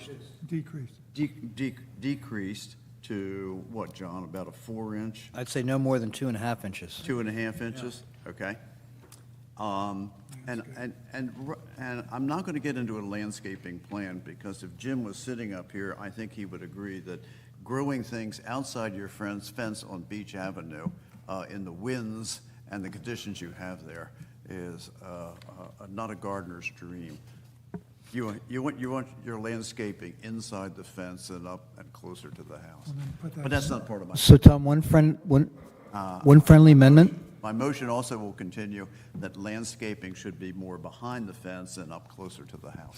One more friendly amendment, perhaps, is that if you're increasing the width of the post, the cap will probably have to be replaced to be proportionately appropriate, because the cap that's on there now is for a 4x4 post, right? Yes, it would be. Yeah. Yes. Is that okay, Judy? Did you get that? The caps would have to be increased to fit a 6x6. 6x6 posts, however the applicant decides to do with a larger cap, painted semi-gloss white, top rail decreased to 2.5 inches, and all landscaping to be inside the fence. Yes. Correct? That's right. Do you want to see the landscape plan in the review committee? Let's have it back in review. And they can submit the landscaping plan back to the review. The whole committee. fence, the whole, The fence and the landscaping plan to review committee. yes. Yes. The board is giving us a directive that in order for you to approve this application, the DeLuca family has to remove all of the landscaping that was planted on the street side of the fence.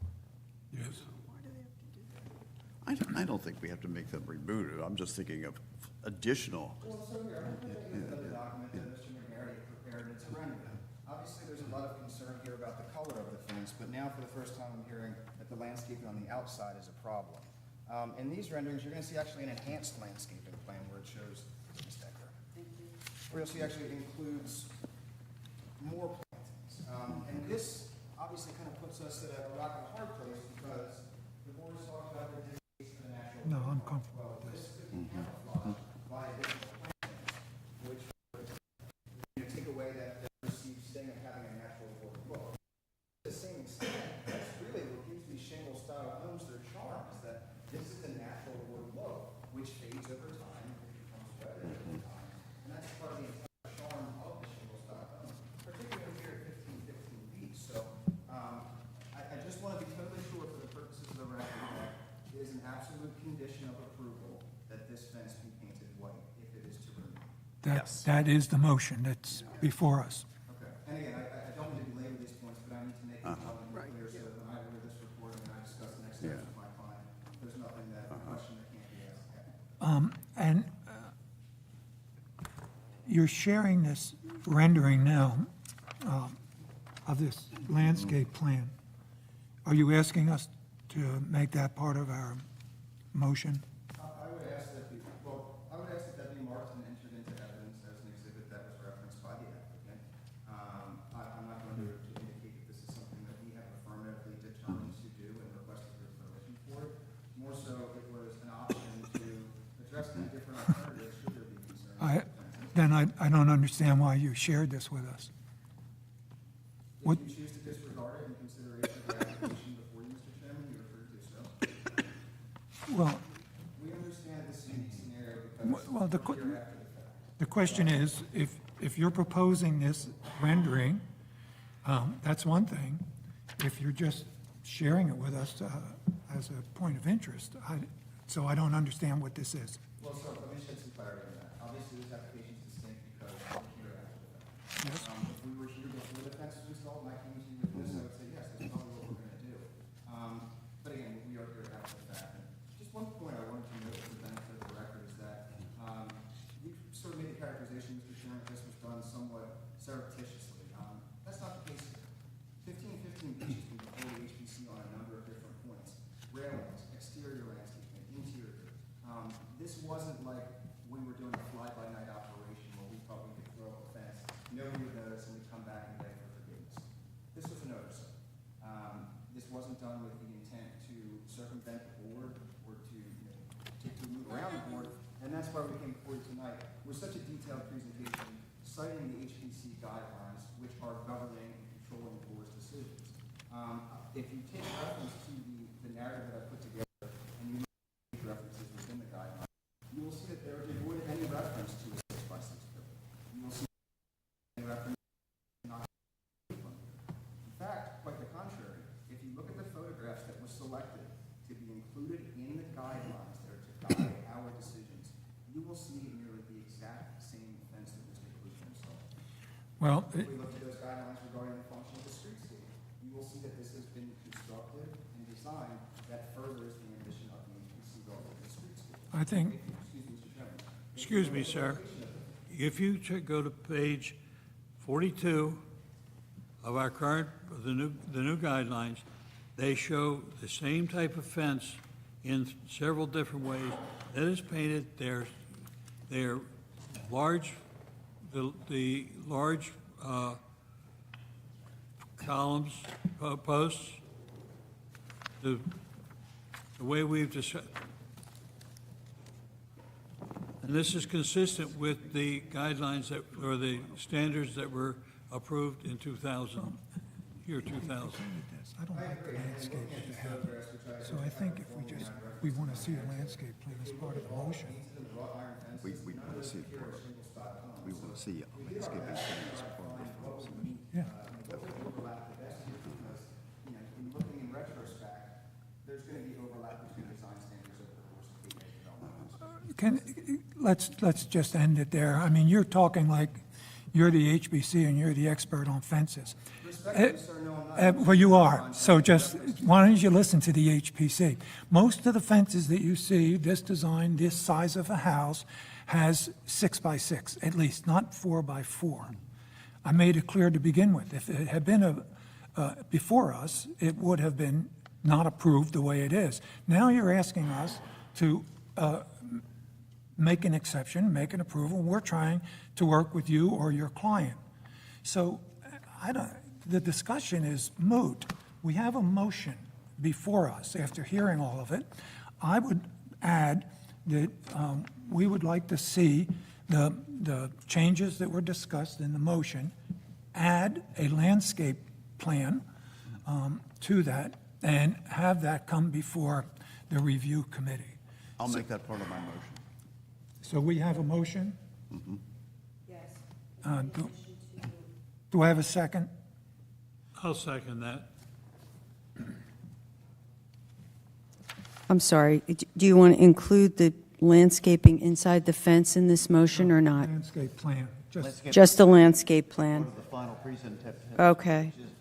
To go to the approval and review committee. What you would be Okay. proposing? Motion by Mr. Carroll, seconded by Mr. Cogswell. Mr. Copeland? yes. Mr. Carroll? Yes. Mr. Cogswell? Yes. Ms. Campbell? Yes. Ms. Pisagno? Yes. Ms. Wilson Stridick? Yes. Mr. Testa? Yeah. Mr. Stevenson? Yes. Thank So, you. just so we're clear, you understand what the motion was, we want to see an enhanced landscape plan. That's what we're talking about. Yes. Yes. No. Well, not necessarily. No, just, you've submitted this. The landscape that's there is not adequate. We want to see an enhanced landscape plan that, or something, yes, right? And if the Delucas were to entirely scrap the landscaping that's been installed now to address your concerns, would that point then be moved as far as condition of approval? No, I think they can come back and argue. However, if they were to scrap, if they were to degrade all the landscaping to remove it, that would be a moot point? Yeah. Am I understanding that correctly? No, you want to renegotiate the whole thing? You want us to go around the table? Well, you have an adequate record. We want an enhanced. Not come back before the HPC, so I have to put this on the record, Mr. Feinberg will understand and explain it. I think you're on the right track of putting landscaping around the fence. I think you should check very carefully of what can withstand high salt winds settling on landscape, because I think a lot of things you're showing in this would have to be 4 or 5 blocks back from the beach to ever survive. So, be careful what you plant out there, or you'll be digging it up pretty soon. Yeah. So there's 2 issues here, I think, that are being talked about. One of which is what's appropriate or what's best when you live, where you live and where you're going to have those winds and everything. And the second part is what's appropriate landscape-wise for the design standards. And the design standards do not say anything about landscaping having to be inside the fence or anything like that. In fact, we show a lot of examples of fences with the landscaping outside the fence.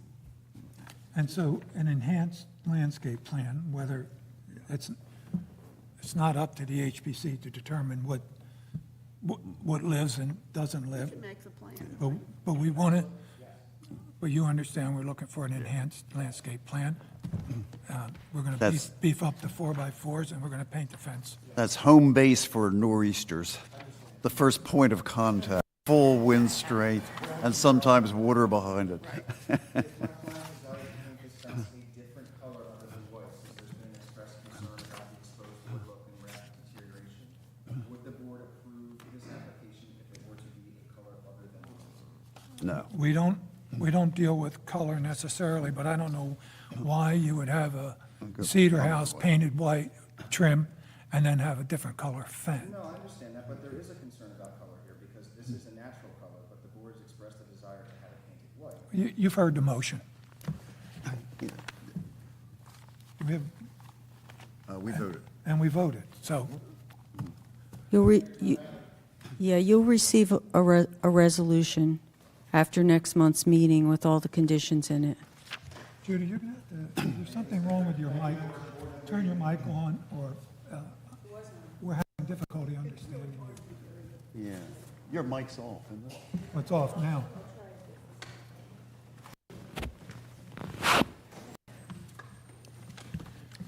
Holy smokes, are we, Still alive? well, At $100 a minute. ladies and gentlemen, we really are a friendly HPC. Wow. We don't have to be rude, though. Next order of business is Stack Stein, 29 Ocean Street, 1056/1. This is a contributing property. We're looking at roof, siding, and the HVAC lines.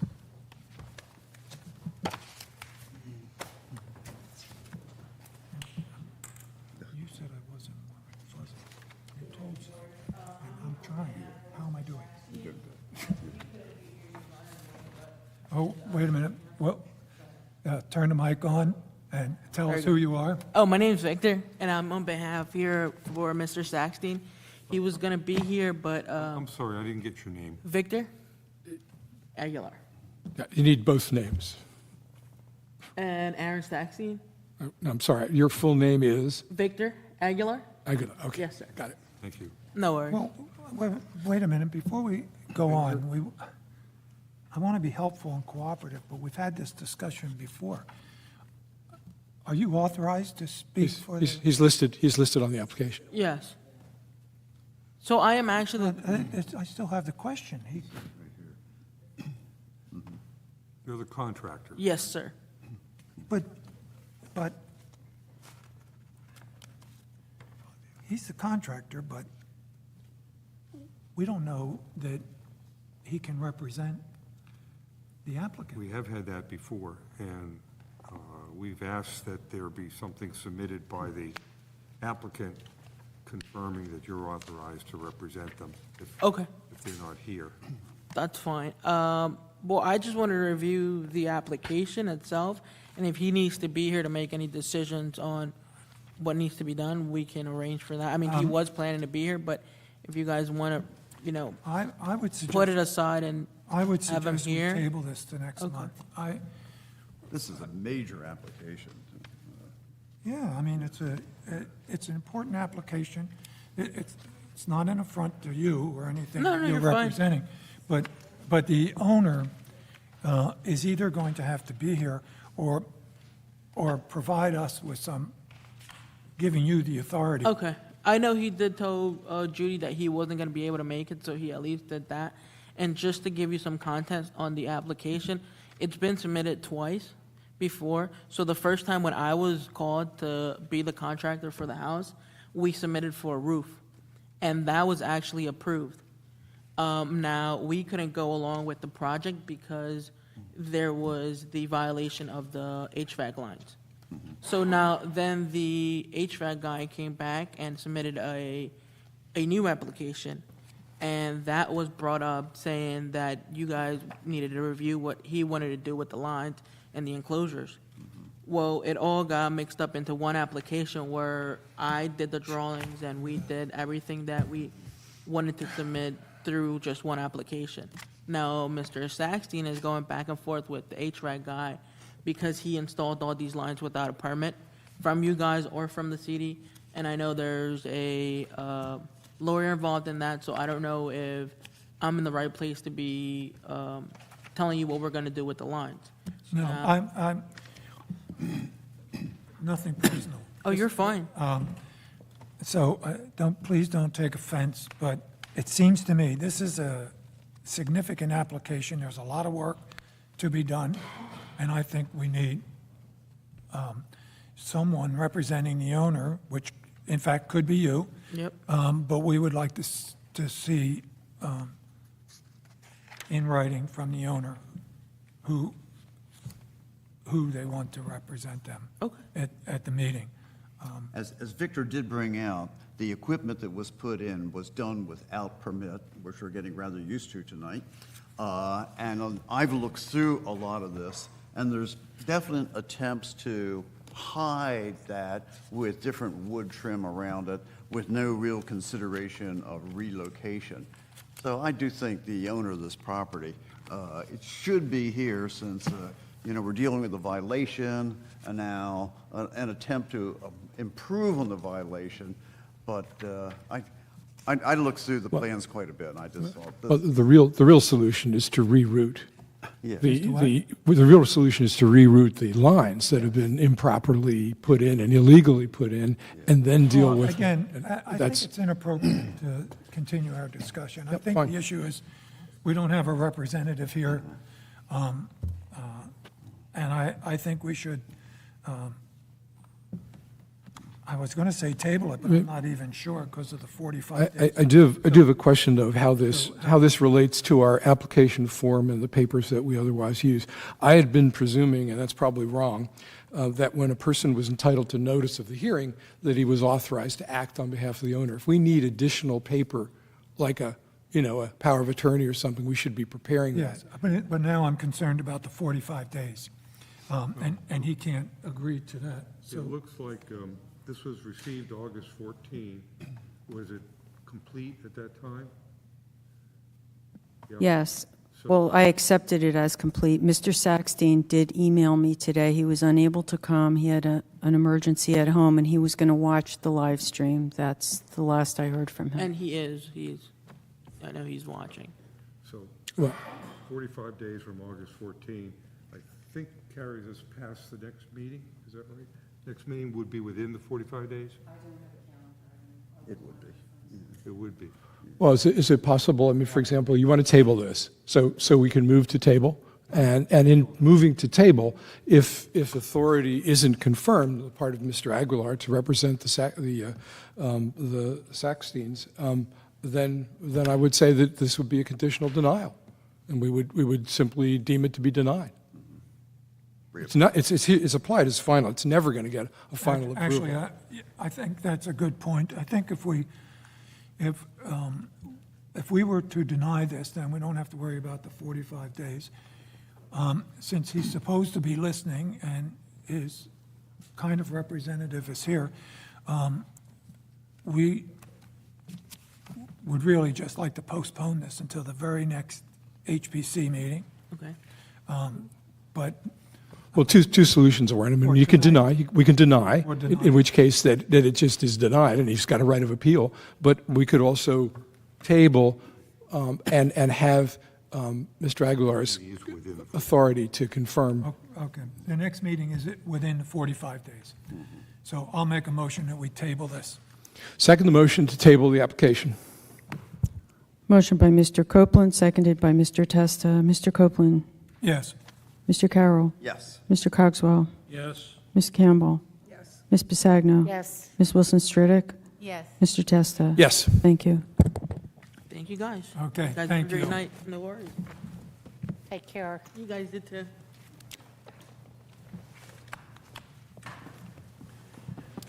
Next order of business.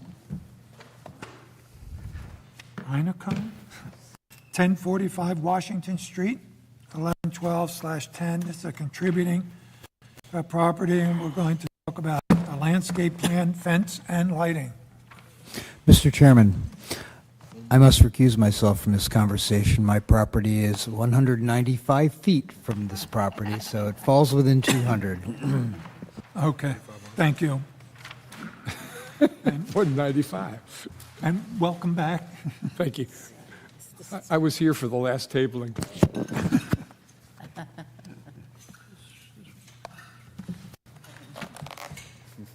Jesus.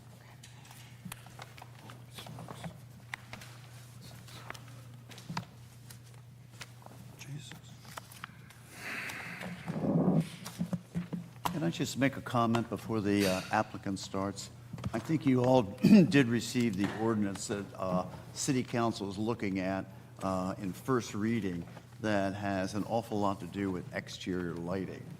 And I think there's some things that are going to come up here that we will have to kind of advise them that there's some things in the works that would prevent us from maybe certain approvals on this. And I'm not sure if you are aware of the ordinances before City Council now, but The council has introduced for consideration a light pollution ordinance. First introduction, scheduled for second reading. The HPC has been asked to make comments on it. Those matters clearly directly reflect on the lighting portion of the application. I sort of agree with you, Tom. I don't see how we can We're even gonna- pass on that. We're going to discuss that without- later. Right. And you can find that ordinance online at the August 15th agenda. It's basically dark sky compliant lighting. Did I see It's it's ordinance going to- number needs to go to the zoning board? 517-2023. Did I see, does this application need to go to the zoning board? This has been presented to the zoning board and is approved It has. by the zoning board, correct? You don't have to go back there or any other board? No, there's no variance or anything like that needed. Currently, we also do have a approval for some tree removal with the Shade Tree Commission, and we're going before them again for a couple additional tree removals. Okay. Well, Well, I'd like to just introduce myself. My name's Walter Perney. I'm a licensed landscape architect, owner of Beechwood Landscape Architecture and Construction. Tom Wilner has a Bachelor of Science in Landscape Architecture, associate of the organization. Tom's been working very closely with the owners. turn on your mic, please. Sorry. And can you Tom please, has been can you working- please spell your name, sir? Sure. Last name C-H-E, P as in Paul, U-R-N-Y. Walter's the first name? Walter, Okay. middle initial S. Tom's not here, I take it. Tom is here. Oh, Tom's here, okay, okay. And, And I am Ron Iannico. and You're the owner. Mike, You're the owner, correct? Yes, I am the owner. Thank you. could you get the mic? Oh, no, that's John's. Can we get a mic for the owner?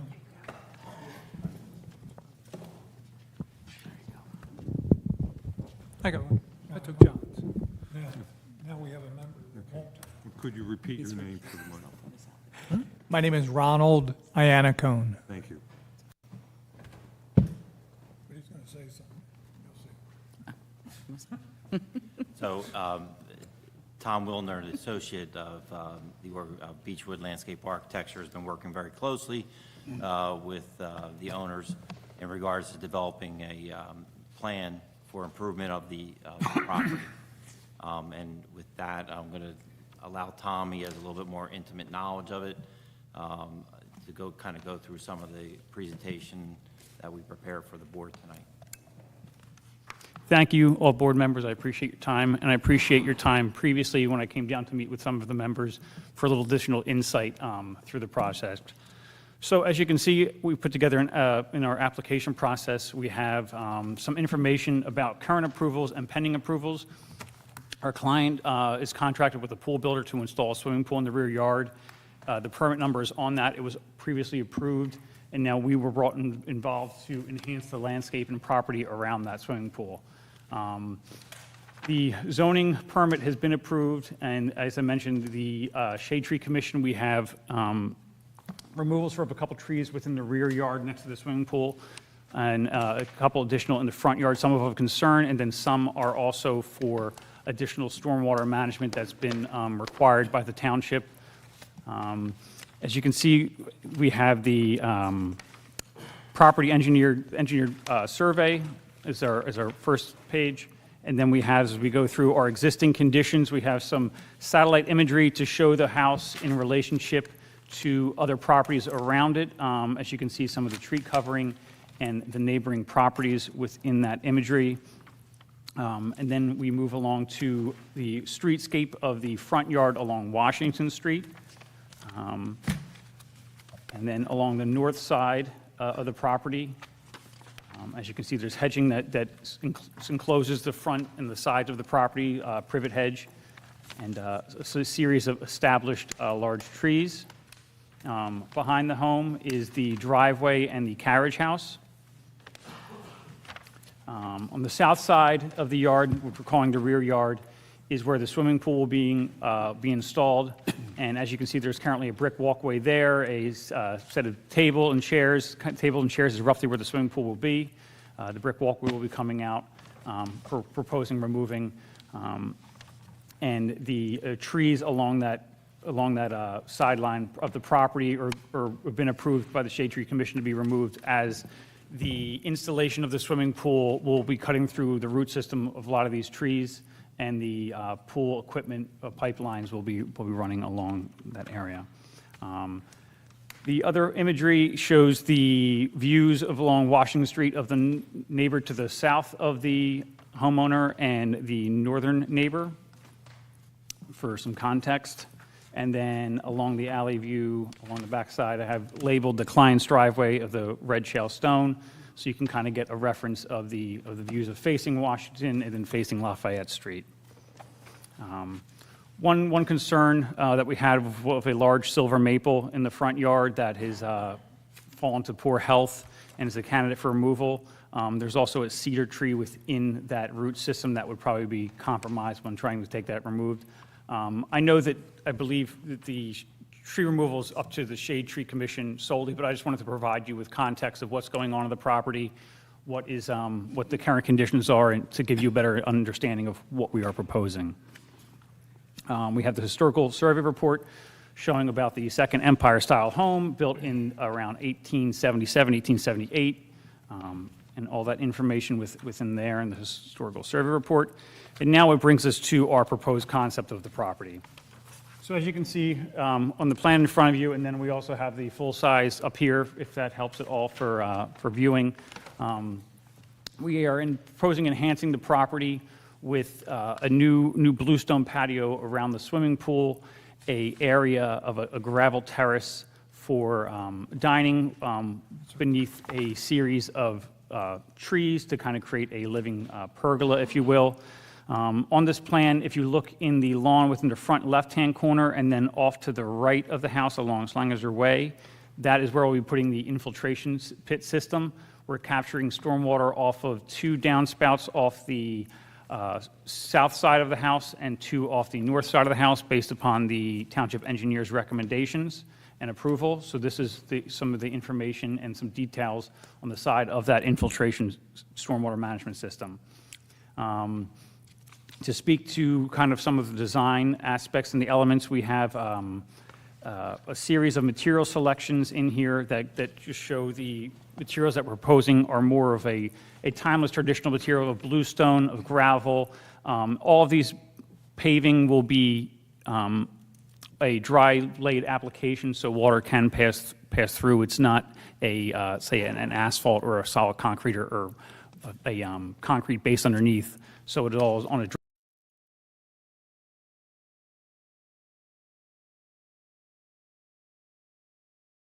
yard pool code compliant is along the south side property line and then across to the house at the corner where the existing fencing is currently.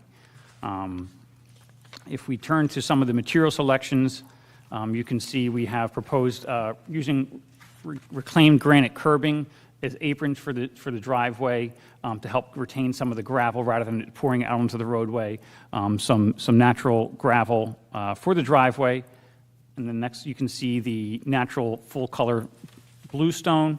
Address plaque, we were thinking of maybe doing something of a piece of stone with an engraving on it and obviously conform to the style of the typography that has been approved in the book.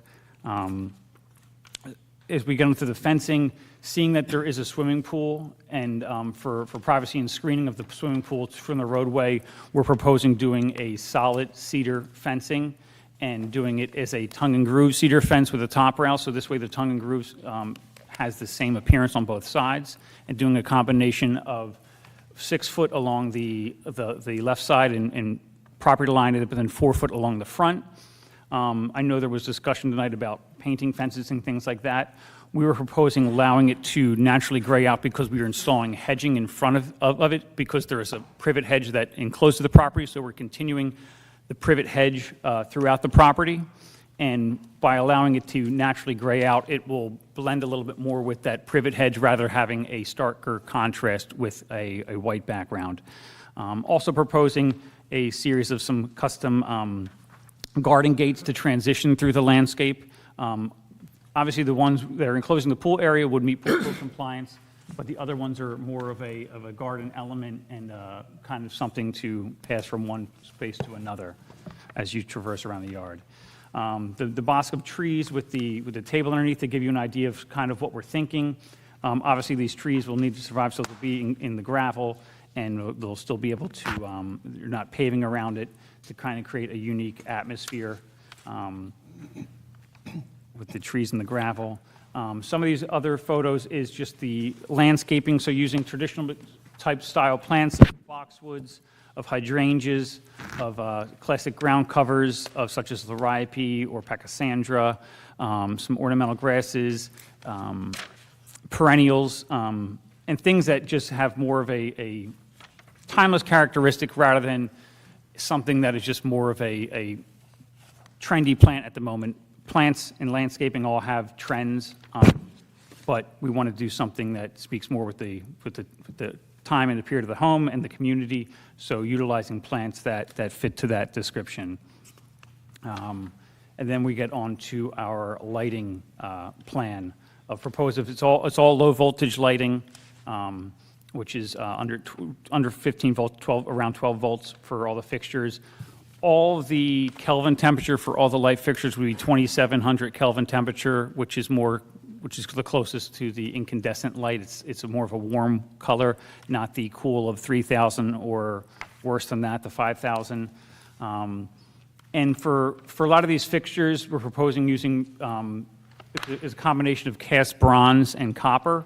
So materials that patina and get better with age rather than bleach out or deteriorate in a negative way. So some of these fixtures are uplighting for uplighting plant material or the architecture of the home. And as you can see in the one photo here, there's a second Empire Victorian with some architectural lighting, uplighting the facade of the house. And there's some additional lighting that's above the front porch there that helps illuminate the second story a little bit to show the architecture of the home. And that some of these fixtures that we're proposing do have adjustability in it as far as controlling the lumens of the brightness of it. So if we need to dial it back a little bit on site, there's the ability to do that. I then provided some of the path lights. There was one that we had desired, the one copper fixture, but then there was alternatives as far as another cast bronze fixture, and then this other alternative path light B. That would be, it's shown in a matte bronze, but we would propose doing it in a copper finish to kind of complement the other areas. And then the other path light that you see on the right, the area light, is to kind of just shed some light along the driveway entry because it's dark over in that area at night along the alleyway. So just to provide a soft glow as cars enter to create a little bit more safe entry space to the garage, the driveway, I'm sorry. After that is all the cut sheets on all of the fixtures that we're proposing and the associated LED light lamps that would be installed with those light fixtures. Some of the light fixtures do have built-in integrated LEDs, but some of them are more of a drop-in LED to give a little bit more flexibility. So if it's the beam spread, the Kelvin temperature, the wattage, the lumens, you can have that ability to change that without having to replace the whole fixture. And that's what you see through the rest of this document. We can go through each individual fixture if you would like, but I wanted to just kind of give you a rough understanding of everything and get your input on, or answer any questions you may have of the project.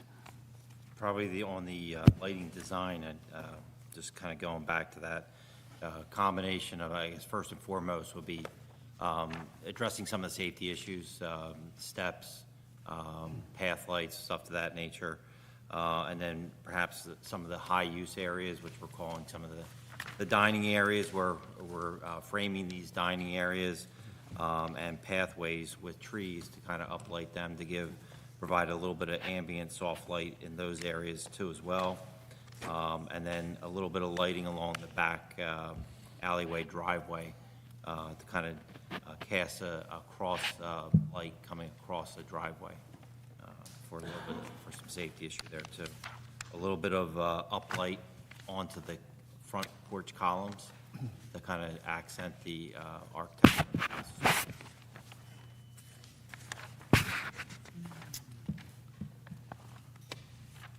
Okay, thank you.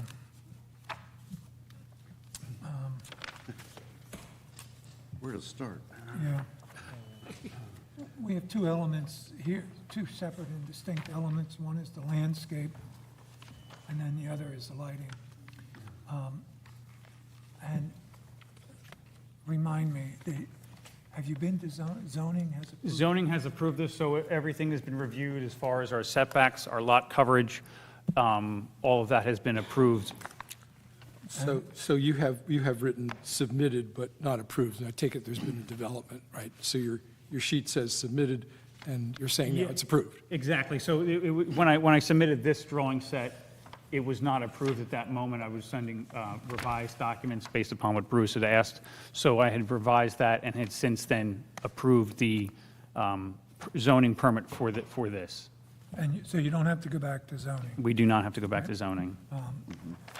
So the landscape plan is interesting and attractive for me, anyway. The lighting plan is a bit more of a challenge. So if we keep it separate, it'd be a little bit easier, I think, if you all agree. That's exactly what I think we should do. So let's deal with the landscape plan first. Tom, you want to start us off? Okay. When I look at the plan, I think of the old Victorian guideline, too much is not enough. Their theory of decorating. You have a heck of a lot going on there. I would trust that you're sort of picturing this growth after it's had a couple of years to fill out and give that kind of coverage on the property. Yes. Nothing you're going to start out with because, you know, it's an overwhelming amount of new growth on the property. So I assume pruning and trimming and shaping are something you're looking forward to doing for the rest of your life. Or hiring someone. Or hiring somebody to That's do it. more the case. Yeah. Typically, the Yeah. plan. To support the local economy. Right. Kind of in response to your one, typically when we develop the plans, we try to anticipate a 5 to 7 year growth rate for the plant. So the size that the plants are shown are a little bit larger to graphically represent that. Oh, I thought that's how they'd look immediately. Yeah, well, sometimes, you know, the landscapers want it to look so good for the finished product that they forget 3 years from now it's going to overwhelm the property. And we have that at the Physic Estate right now with some trees that went in, they look great, and we planted them, and now they're hiding the whole house right across the street from you. Yeah. I just have one little suggestion here, and we had a sidewalk plan like this before. I'm looking at the front entrance to your house, and you really deviate from a designated walkway into the house by having added stones outside of that, which I think works okay, you know, areas around your swimming pool and things like that. But I really think you should have a very definite, traditional entranceway into the house, 3 foot, 4 foot wide, however you want it, with just straight edges on it. Not much of a change, not have those random other blocks outside for trimming around. And I think all the doors that I see going out onto porches are doors that are already there. There's Correct. no architectural changes to the house. No, the architecture on the house, the porch, the garage, everything, we're not touching any of that. Yeah, okay. Actually, that's really my only comment. I can't wait to hear others. Pip? I don't really have any comments. It looks nice to me. Janice? I would agree with Tom that the entry is probably not really appropriate for the Victorian character, and it's a front yard view, so it would be nice to stick with the brick or whatever. Bluestone? Yes, bluestone is what we're proposing. May I make a comment of why that pattern is the way that it is? Explain it. But I agree with Janice that, you know, you have an appropriate red brick walkway there currently, and to get rid of that and go with the bluestone, particularly in the front, I think you have enough landscape buffer that it's going to be well hidden in the rear of both sides of the property, but in the front, you should really kind of stick with the red brick walkway. Thank you. It certainly is in much more keeping with character Yeah. of the house. This is probably the most ambitious full landscaping plan we've seen here in a while, and it is beautiful. There's just no doubt about that. I wouldn't purport to even question the sources and the types of materials being used. I do have one point, and it's probably unnecessary, but where we have had side yard pools, we have actually had agreements to maintain landscaping so that the pools aren't visible. But here it seems to me that there's so much landscaping that it's probably unnecessary to insist. I mean, because if things die off, we've actually had covenants that ran with the land so that people who put those things up maintained the barriers there forever so the pools wouldn't be visible. I was going to suggest that, then I thought there's so much massive stuff I here. think for consistency, we should continue. You think a landscaping Element. undertaking? Yeah, this is an ambitious plan, and it probably Hope it succeeds. won't trigger, but I think for consistency and for the next owner, yeah. All right, so the approval would be conditioned on reaching a landscaping covenant that would run with the land, which Bob has done before on some of our other undertakings. So that would be part of the approval here, I think. Did you want to comment on that, Bob? No. Okay. Corbin? I don't like the fence. I don't think it's appropriate. It's not one of the fences we've had before. It just makes it look like a prison yard, you know, where nobody can get in and see. And I'm not sure if, you know, when you come into the front where you got a 4-foot-high fence, that's, you know, it would be more appropriate in this area to put the standard picket fence. I know there's probably a reason to screen the pool, and that can be done, you know, back of the house, but, you know, in the front yard, it's gotta have a picket fence. Yeah, around the pool. That's what he's talking about. I don't see that as. I mean, that would be the appropriate thing. To do the picket across the front portion there. The reason there was on the side yards because the neighbors' driveways along that portion, so we're looking to do more of a solid fencing between the two properties. But the front could be picket. We're having hedging, continuing the privet hedging in front of it, so that would provide a screen to it. The neighboring home also has a very expansive wraparound porch. It's more of a colonial-style house, so, and which rightfully so, they spend a lot of time out on the porch, so. That's what porches are for. That's what they're for. But the object here was to achieve privacy. I assume that's why this. Corbin, are you're And objecting to this fence in the back? I'm objecting to where it comes out in the front, though. But it looks like it's shown to be in the front of the house. Where, Well, there has to be something in front. where does this There's a gate right here, there's no No, fence. I mean, on the front, right there, yeah. It's got to seal off. Or it's actually very visible from the street. there will be hedging in front of it, and the other reason that we did go with solid versus an open fence is because solid fencing, or plant material doesn't do it, but a solid structure provides sound and buffering, dampening, and with the roadway along there and people walking up and down, a combination of helping the sound that's in the yard stay in the sound in the yard more, and then the sound that's on the street stay out on the street more and provide a little bit of a buffer with a solid panel, because plant material does not, sound waves can go right through plant material. Yeah, that big I think, Washington Street. I think the question, though, is the location. I mean, it's all the way almost to the front yard, and But there's a very high there's fence. a sort of patio with, they're also protecting a patio with chairs and tables and Well, such. no, that, I understand what they're doing, but the question is, what does it look like? Looks I like mean, privet hedges. The functionality, I'm not challenging. I think I agree with, I'm not sure I agree with Corbin. I don't mind the style of the fence. It's just being this close to the front yard. I mean, it is going to appear to be a barrier, like a, There is an existing 4-foot-high fence that exists today. In the same there. location. I mean, in looking at the property, corner properties are always a challenge. I live on a corner property. The right side yard, you really don't have any sense of privacy.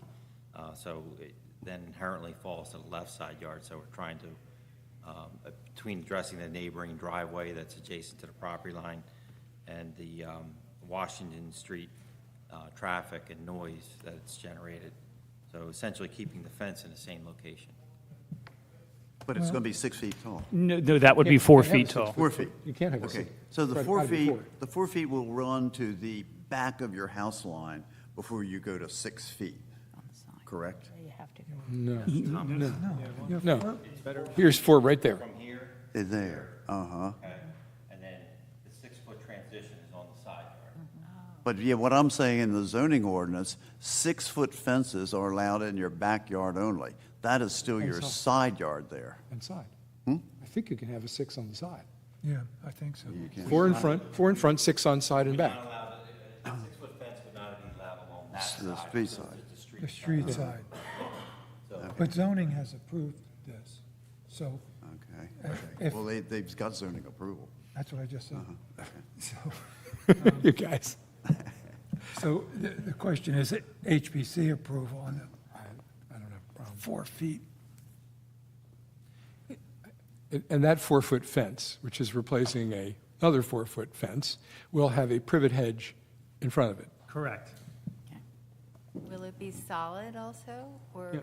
It would be solid as well. Same fence they show. It'd be the same fence, just as a 4-foot height. Yeah, that, So this way the fencing is consistent, and then there's just screening with the privet hedge. so, Privet will stay leafed out probably until about mid-December. And then defoliate, it may even stay a little bit longer down in Cape May. It will then be in full leaf again, probably by about April 15th. so let's continue around the room. Corbin, any other question? That's it. I mean, Lorraine? I do, because it was recently as well that there was another ordinance that discussed screening of pools. And I don't know if the zoning board took that into consideration when they did this. And it's supposed to be a 4-foot screening on property lines. And there's no dimension on here, and your scale is something I can't work off of because this has been shrunk. Yes. So does that conform to that 4-foot? It's The 4-foot, yes. It's 6. It's 6 foot, It's okay, 6 foot I on the- can't on the see left. it. It's on the left. And along the left side, but 4 foot only across the front. Okay, So it's 4 feet. I'm talking about no landscaping screening. Landscaping screening would meet the height of the fencing. The height of the fencing, but the depth of it, it's supposed to be 4 feet. Well, we have the 2 foot on the privet hedge in the front of the fence and 2 feet on the back side. So the privet hedge is split with the solid fence. Okay, I think, I'm sorry, so I think Lorraine, you're- you're saying, I you're think you're saying that missing what I'm saying. landscaping has to be 4 feet worth of landscaping to the from the side. fence? from the, Back by from the the fence. property line to going towards the pool, it's supposed to be a 10-foot setback to the pool, right? And 4 foot of that on the property line should be landscaped. 2.5 foot wide hedge shown at the moment, and then there's about another 14 to 18 inches of landscaping in front of that. In front of that, and you went to the Shade Tree Commission on that as well? Yes, we have approval for removal of the trees along this portion. What we are asking for now, which is still in the process, is the removal of the silver maple in the front yard. In the front, yeah. That's not the question. The question is, did the Shade Tree Commission comment on On the barrier there? On the 4 foot. No, they did not. Are you going back to the Shade Tree Commission? If I need think- be, we can go back to them to discuss the landscaping that's going to be proposed. Yeah, Because that's another, Lorraine, that's another ordinance that was just Yes. passed. Excuse us for a second. This landscaping plan that city council, is that completed the second reading? I believe it has at the last meeting. I believe it has. Because that introduces a whole nother. Just like the lighting. It's going to be comparable And, to the and the lighting. Shade Tree Commission, and within that ordinance, the Shade Tree Commission was to make recommendations as far as what species to, and so Yes, forth. to install. You're looking it up? Yeah, I'm just going to look up, I'm going to look, it'll take me a while. I'm Okay. gonna look her up, but I'll let Okay. you know. I'm gonna look But up I it. believe it was, yeah. Yeah, I know, it's right. It's right in the cusp. I mean, Yeah, I know, we're it's right in close, but between. I just didn't know when. if- No, I was not aware of that, and I'd be happy to speak with the Shade Tree Commission about that, Okay. if need be. You clearly have enough room to do something like that. Yes. If you need to, but, There- okay. There is not a part of the HPC. Mm-hmm. Coincidentally, city council has just looked at landscaping around pools for a variety of reasons. That's what we're talking about. Mm-hmm. And so now we're just in the middle of that. So the So HPC can't approve something that. We could approve as submitted, but require it to be subject to the final version of any ordinance applying the landscaping rules around Including the the lighting pool. ordinance. Well, the lighting's Yeah, even wait a another. minute, Separate. So there is, as I understand it, there's an ordinance pending with respect Okay, to landscape. landscaping around pools. And so Yes. we could, it seems to me, Submitting even though it's not a final approval of all city bodies, we could approve, subject to the plan being made compliant Yes. with the ordinance as it is finally As of the adopted. Second reading. That's Was fine. it adopted? Yes. Okay, we have it. It was just adopted. Okay. So it is So adopted. It is adopted. So what I would suggest we do, unless there's strong objection or something, is we've completed a conversation about the plantings and the fences and all that, and have a motion, approve or not approve, and then come back separate with the lighting. So with that, do I have a motion to accept the landscape portion of this plan? And then we. I'll make the motion to provide final approval for the landscaping plan as submitted in the application, but I would say it has to be, it conditioned upon it being compliant with the new landscaping ordinance that the city has adopted, so that if that ordinance requires you to make further changes, you'll have to make them. Yes. What about the walkway in the front?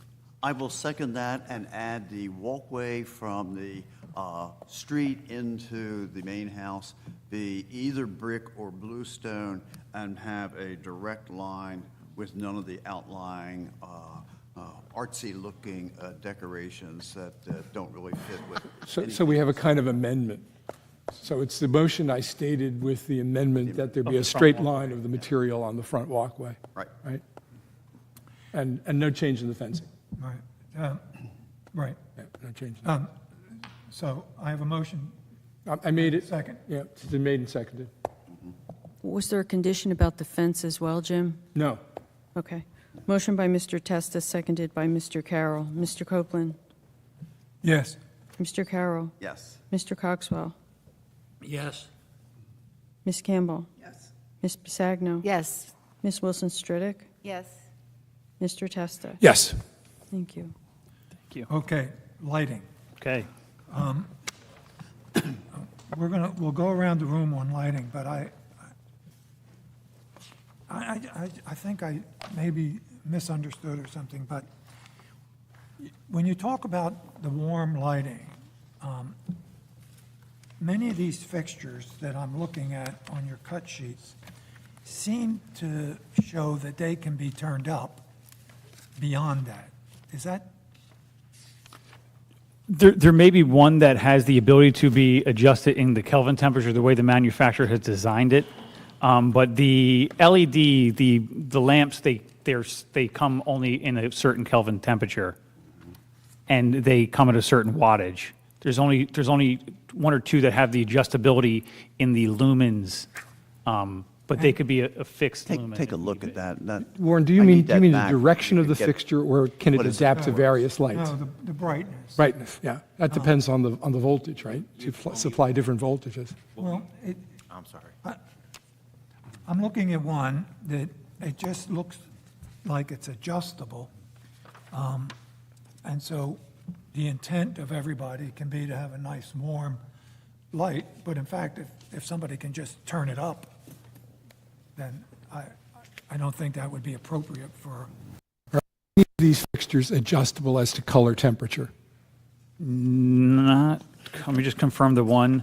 I don't believe it is adjustable to color temperature.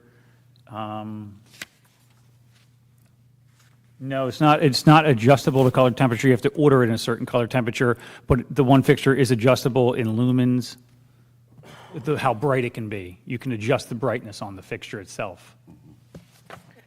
And When we order the fixtures, we can specify we want 2700K, we want 3000K. If you're illuminating a flagpole, you'd want to use a 4000K, because when throwing light up 30 feet, you want that bright light, or else the flag won't illuminate properly. So, we would order the fixtures if the board specifies in the 2700K warm temperature. I had another- Looking over oh, sorry. this ordinance pretty quickly, I just got it today. It looks to me like there's going to be restrictions on uplighting, maybe architectural details, Okay. showing off the second floor. This- Lighting is all meant to be Downward. safety, shrubberies, underneath the trees, There- things like yeah, that. there are I think at that's least- the general. Yeah, Okay. The ordinance here, it Yeah. states 3,500 Kelvin or less. Yeah. So you could actually, 3,000 Kelvin is typically like a white. Yeah, is a- but that's not our standard for historic buildings. That's the ordinance that's It probably going. is, but there's tons of stuff to be done with that ordinance, and it is the case that the application here is for lighting at 2,700 Kelvin. That's the only, that's the whitest that's appropriate for, that we've Well, approved. the issue, we don't want to confuse the issue. There's a lighting ordinance being proposed by city council that is not yet an ordinance. So, and we'll comment on that maybe very soon. So, If you were to take, however, the plans that you submitted with the number of fixtures you have, and you were to assume that that ordinance were adopted, a good number of what you've proposed would not pass muster under that ordinance. This is just why we can't give you full approval for lighting, I don't- because we don't know what's going on. I mean, yeah, I don't, Can we waive consideration of your lighting plan until city council gets through this ordinance work? Because you certainly, you got plenty to start on here. Yes, the lighting could always Worried be about installed at a lighting later time. fixtures and where they're going to go. May I ask a question? certainly. So the new ordinance, is it relative to the 2700K Kelvin, the color, is it, what is this? so as we read it, and it's just been introduced, it's a lot of things. It has a cap above in whiteness what you're proposing, so you're well within the kind of colors that are proposed. That's not the issue. The issue really is the type of fixtures and what they can do vis-à-vis where they're putting the light. Directional, yeah. And that, you've got a number of them here that just wouldn't meet that standard, if that's how the ordinance is adopted. And one further clarification, I mean, this is all within the spectrum of white light, right? There's no colors being planned here? No. Okay. Not at all. I think the issue is, though, is we have to deal with an ordinance that is being developed that we're going to comment on. HPC will comment on, may or may not impact that. The other issue is the direction of lighting and some of those things that are our concern. And so it seems to me you've got a lot to do. It would be appropriate to table this portion of your plan until we have better direction from, because it's imminent, right? I mean, it's. Yeah, it was introduced. Second reading, public hearing is the 19th of September. Yeah, and we're going to comment. So I think it's appropriate to postpone this until, One of the other, and we've dealt with the dark sky ordinance in other townships, most recently in Strathmere. Kind of one of the conditions is always, you're flooding outside light outside of your property lines, which the plan is cognizant of that with the placement, and it's, it may look like a lot of fixtures when you look at the color version of it, but it's very specific and very tight and directional lighting, as opposed to, someone putting a floodlight up onto a house and, putting in very large halogen lights and just flooding a side yard with light. So it's not meant to create that. Understand, the intention's understood, but right now, the draft ordinance is pretty picky. Understood. Pretty picky, and we couldn't give you a read on how that would come out. So if I'm expecting that when the ordinance is approved, assuming it's approved, that there'll have to be additional submissions that you'll make to adjust to that ordinance. well, is it second reading on September? It'll be the second reading in September. Second reading now, right? It's got to be a month apart. I mean, it could be effective as early as mid-October if it's passed in September. It's second reading and adoption as September 19th. It's got to be a full month. Right. And then Yeah. it'll be effective October 17th. Excuse me, Lorraine, can you give me the number of the ordinance, please? 517-2023. And, excuse me, having the lighting, October 17th. October, did I say October 17th? Thank you. That's, So- lighting up, two boards are looking at it at this point and providing feedback.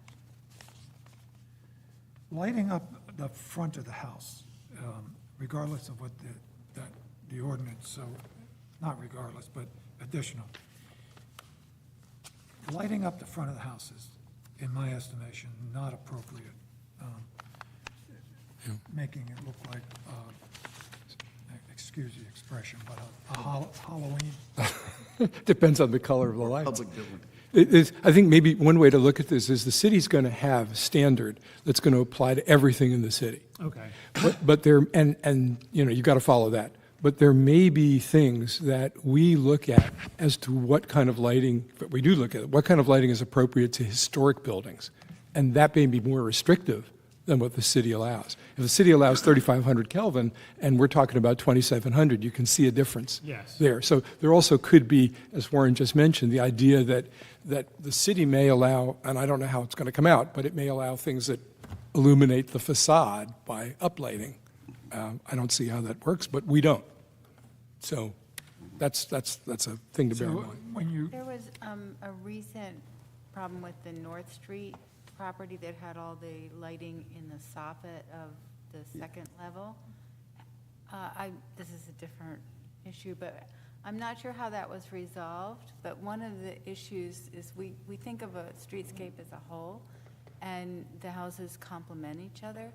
So when you have, like in this North Street place, it was very crowded. And we walked by and we see all these wires coming out. We're like, we didn't approve that, did we?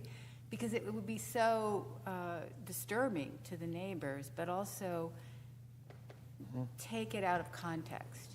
You know, the Victorian streetscape is a rhythm. It has a contextual value that we try to protect.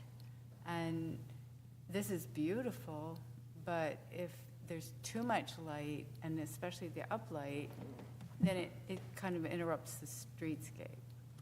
I think it's safe to think about downlighting as opposed to any uplighting. And even the downlighting, if it's up in the soffits and stuff, is going to be problematic. So if you think of the Victorian period or a period of significance for Cape May, you wouldn't light up the whole house and if you come back with a plan that is asking to do that, I would suspect it would not win favorably.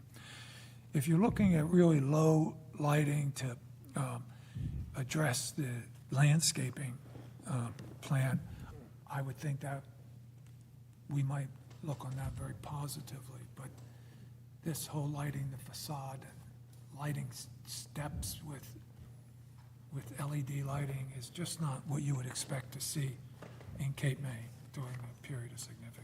So with that, So we have approved the landscaping, Lorraine, you, and I'm sorry, okay. Just, I'm looking at the landscaping, the low voltage lighting plan, and it's very difficult to read. I'm not quite sure exactly what fixture goes where. Oh, I'm sorry. So maybe as you're looking at resubmission, we can clarify that a little bit more. so we had a landscaping plan that's approved, the motion. This application covers both. How do we sever that out? I don't know. So, Bob? Bob? The lighting in the backyard, we're like I okay if said, you is wanna going to be postpone it different for than in the next, front. We can separate the two pieces. Oh, okay, there'll be two different. I'm sorry. Okay, so our solicitor has shared with us that we can continue to split the application. Sure. And so we have a motion and an approval for the landscape portion. And I would suggest we either table this until we see what is actually adopted in the lighting plan. Well, Bob said we can only table till the next meeting. Well, we'll waive the 45-day period, and Waiver for additional time on that? 'Cause this is- Yeah, uh-huh. in this case, the waiver would be, if that's the way we go, the waiver is necessary to carry it beyond the effectiveness of the ordinance. I mean, it's going to be, 60, 90-day waiver on the lighting component for this whole garden. Well, I think we would probably be in our best interest to read through the ordinance that's about to be adopted. If it's being, the Yeah, resolution. I think you'll want to read the ordinance, as it's adopted. A lot of changes take place between drafts and finals. Yeah, so it's not going to be adopted till October. but you don't know what's going to be adopted. Exactly, so then we have to update it. Technically, it could be adopted in the middle of September and effective in the middle of October. That may not be the course, and there may be changes. I would just stay abreast of it. I would think it would be in everybody's best interest to table this until, was it October when it would become official? If there are no substantial changes. No substantial changes. Yeah. To see where we're, So we can revise this accordingly to the new Put a ordinance. date on that. We could leave it open-ended. Yeah. Just To such time as after the ordinance becomes effective, if it does. Okay, so, I move we table the application pending the Relating to the lighting. approval of the city ordinance on lighting. first off, we have to have agreement that you waive the 45 days. I think we would have to. I don't understand what that means. I heard it If- a few times. 45 days, if we don't act on The it, commission has to act on an application received within 45 days of the date it was deemed final. If they don't act, it can become approved automatically. So we always ask the applicant, if the applicant doesn't agree to waive that 45 days, and the commission usually denies the application to stop the running of the time. That's all it is. the other option is to deny it and ask to come back, because you've already heard there's issues for the HPC with regards to uplighting and lighting up the building. We don't want to Can do I that. suggest the table option, because if we deny it, I got to do a resolution and a denial. And it sounds so negative when we're really Okay. in the middle of trying to just find our ground here. So tabling is more Or maybe genteel. A motion to table, but I think we should leave it open-ended, because we don't know. Well, I think Corbin said it. It's a motion to table the lighting aspect of the application until such time after a proposed ordinance becomes effective with respect to the lighting pollution ordinance becomes effective. I'll second that motion. That you completed. I think I did. No, I made it. No, But Yes, I Corbin. completed it, but it's his motion. Corbin made With the it. consent of the applicant to the waiver. With the consent of the 45-day waiver period. Yep, of course. So Corbin made it. Corbin, I second your motion. There you go. There you go. Do we have agreement of the waiver? I'm sorry, gentlemen. Do we have an agreement of the 45-day waiver from the applicant? We do? Yes. Okay. Motion by Mr. Cogswell, seconded by Mr. Carroll. Mr. Copeland? Yes. Mr. Carroll? Yes. Ms. Campbell? Yes. Mr. Cogswell? Yes. Ms. Bisagno? Yes. Ms. Wilson Stridick? Yes. Mr. Testa? Yes. Thank you. May I ask a question? Yes. So I understand. The landscape was approved. We're going to table the lighting until final resolution of the lighting, and then we'll reapply after that. Right, But there's no timeline after that. Right. See how simple that was? right. It is friendly. And Judy, the fee for, would still apply. They don't, there's not an additional fee. So Right? So, but we do need a new plan, and Yes. you can begin looking at a proposed ordinance, also considering what I said about Yes, HBC, keep all that in historic. consideration. Right? Thank you for everyone's time. Thank you. Thank you all. Thank you. do you need this back? No.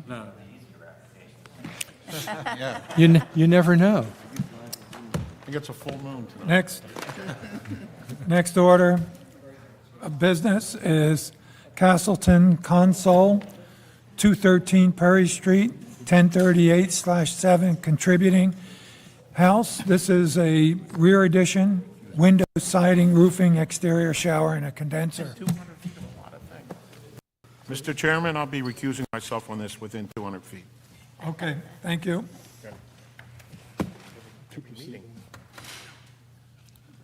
Good evening, everybody. Adam Carlson with Backus Architects. I'm the project designer. I'm here with the I'm Lisa Castleton, homeowner. Steve Consul. the agenda says that this is a rear addition. It's not really a rear addition. It's existing. We're just renovating the rear of the existing house. And really, it's very minor. It's new siding and a couple new windows. But I'll go through it with everybody. So if you have your packet here, the first is just the completion list. The second sheet is the application. Our materials list calls out roofing, which would be metal. Fascia, which is going to be cedar to match the existing. Soffits are going to be cedar to match existing. Siding is going to be cedar to match existing. And when I put on here match existing, it's the main 2.5 story section of the house. This was kind of like a lean-to addition on the back, which we're going to try and match with the main building. The windows will be wood windows, preferably Colby, but we have been having issues getting them, so if we can't get them in a timely fashion, we would do gel win. All windows that have been approved by the commission, all the windows trim will be cedar to match existing. The next should be your tax list. Then your new document about the existing roof material, I just wanted to call out again, it's only the rear section of the house, the one-story section, and there is going to be pictures of the roof. Exactly. Right there. That's it. Yep. In your packet, I did give you 2 copies of a zoning two separate, one zoning permit that was for the building itself. There's been some talk with around town, people were having issues with their condensing units. So we decided before we came before you guys, the clients wanted to relocate their condensing unit. So we then revised our application to put in the location of that. That's what the second email from Bruce Britton, the zoning officer, is basically saying that our condensing unit location is approved. I provide a picture of the front of the house, which is not really changing at all. And then I provide a picture of the rear. This is the property that runs between Perry Street and Chestnut, which is right off of the Colliers parking lot. So what we're talking about is the rear of the building. If you go through the pictures, you'll see this picture here of the area in reference. It has a very large overhang on the roof. We are planning to cut that back to a 6-inch overhang. That's the really only structural change to the building. The siding will come off of this area, and it'll match the main building of the house. This picture here is the side stair and outside shower. We're going to rebuild that area, and it's all shown on the plan. I'll go over that with you in a minute. Above the outside shower, screened with Victorian-style railings, is where we're going to put the condensing units.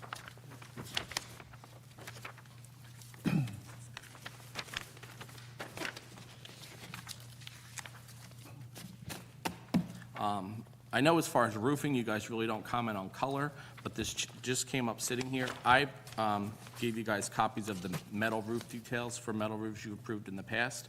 The clients notified me that they probably are going to go with a copper finish instead of a Galvalume. Just want to make sure that's on the record so they don't. Okay. I did put a picture in here from the contractor to show the type of siding he's going to put on the building that, again, will match the main dwelling, and then that goes on to our plans. First sheet is the street-safe photos that I know you guys like to see. Upper portion is the area along Perry Street. Bottom portion is the area along Chestnut Street. I did show a small rear elevation because that's the only elevation of the house that will be changing, and it's right above the existing rear picture. As far as changes to the site plan, HC2 is the site. The area of the one-story addition in the back is not changing, with the exception of the roof overhang getting cut back to something that makes more sense. We are rebuilding the staircase that exists, and we are rebuilding the outside shower that exists. It's just going to be done with new material. HC3 shows the existing conditions, and HC4 shows all the proposed conditions. So you'll see we're taking the existing portion, putting siding to match the main house, putting a metal roof over the area, new stairs with railings to match the front of the building, condensing unit platform above the outside shower that's going to be with railings to match the front of the building. And there are 2 new windows going in, one on the rear and one on the side. Thank you. My pleasure. This is a pretty straightforward application, so rather than go around the room, I would ask if any of the commission members have questions for this applicant. I agree that it's quite straightforward. I only have one question. On the cut sheet for the roofing, it indicates 2 different sizes for the standing seam. Which one will it be? I have 2 sizes on there. Yeah, I circled the 1 inch. I hope that's going to be your answer. You can't read the other one because it's blocked out by the What I've black. done in the past and what I would, we'll take your recommendation, and that's the one we'll make. Yes, we 1 inch. 1 inch. Yep. Thank you. Any other questions or comments? You said in respect to the roof material, it's still steel, right? You said a copper finish. That's It's not a copper. copper finish. It's copper finish. When you Galvalume is a method of coating steel. Correct. It's still Galvalume. Which will probably green out over time anyway. Yeah, so it's a copper finish over that. Essentially, it's tin plate. They're actually saying now they'd like to make it real copper. Oh. The rest of the house is real copper roof, so Oh, nice. I would prefer to stick with the copper. See, and then it's a good idea when you put the roofing material and say something other than metal. So just say copper. So we'll assume it's a copper. That was, copper. we went over this application. That was one thing that got Yeah. lost in the Okay. oversight, so. We want to make sure we catch that, though, in the motion. If there's no other questions or concerns on this I have a application. question. Sorry. So on this rear elevation, you have renovated window, so the window is not going to be replaced. We're putting 2 new windows in, and they will be wood windows. It was a lean-to addition. The windows that are there are not in good shape. I'm talking about what's on the drawing. So on this drawing, rear elevation, HC4, on the left-hand side, it says renovated window.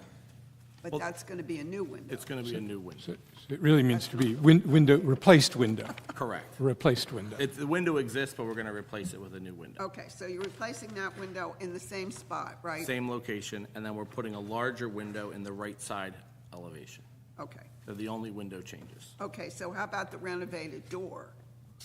That's going to be a new door. All right.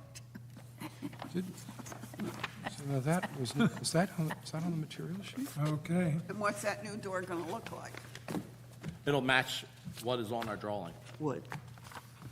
It'll look like the one that's there It'll right look now? like- Or it'll be this one with the lead glass on the top? So I'm missing paper.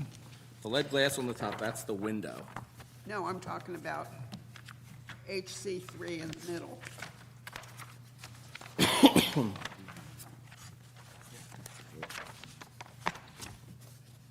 So I think we're going to greatly improve the door. It's actually like a Therma-Tru Home Depot door now. We're going to put a true wood door in, like you see on HC. And that's why, Adam, it's a good idea to check the word doors in the material sheet, which is not checked now. And that's probably one of the things that threw us. Okay, so you're going to put a wood door. Material sheet should include a wood door to Wood door, I'm replace the sorry, that furniture. was, Okay. And this left side elevation door that has glass up on the top of it, it has panes, that's what's going to be the new door? No, that's the existing door. That's the existing door. Right.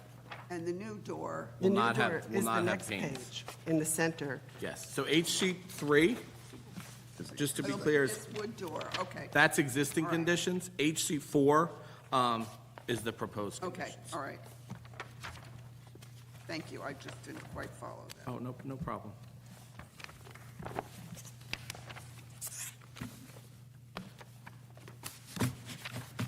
Do I have a motion?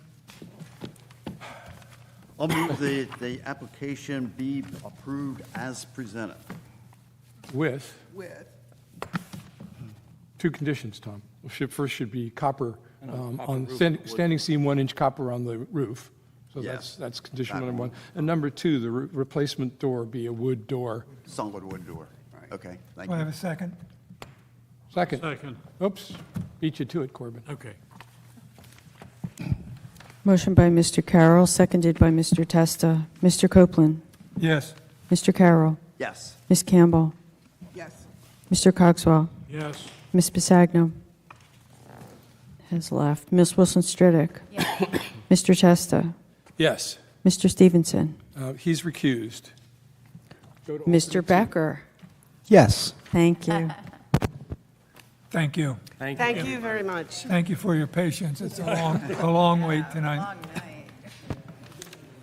Thank you. We're going to open this up to the public. Did anyone note what time B left? About 10 minutes ago, 10, 15 minutes ago. Judy, will make it to the public by phone? No? Open to the public?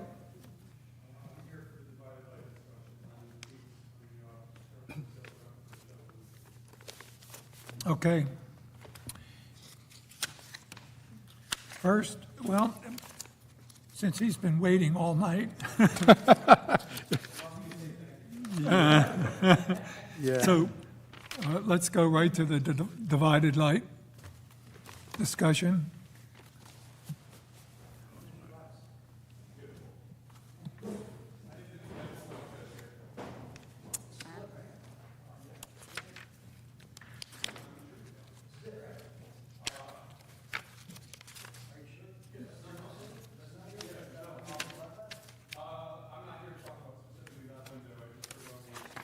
No, that's a different.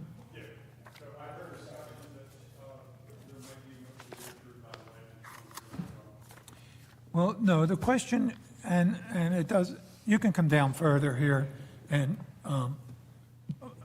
maybe it'll make it easier if you just introduce yourself, turn the speaker on, and then you'll see where we are. This is not a JELD-WEN, John. That's not, no. This is not Jeld-Wen, this is some other manufacturer. Yeah, I was shocked that you had one of my windows, so. Yeah. I'm glad to see that you don't, because I wouldn't know where it came from. Okay, so you are? My name is Pete Leisenring. I'm the territory sales manager for Jeld-Wen Windows and Doors. Can you and spell your name, please? Spell your name, please. Leisenring.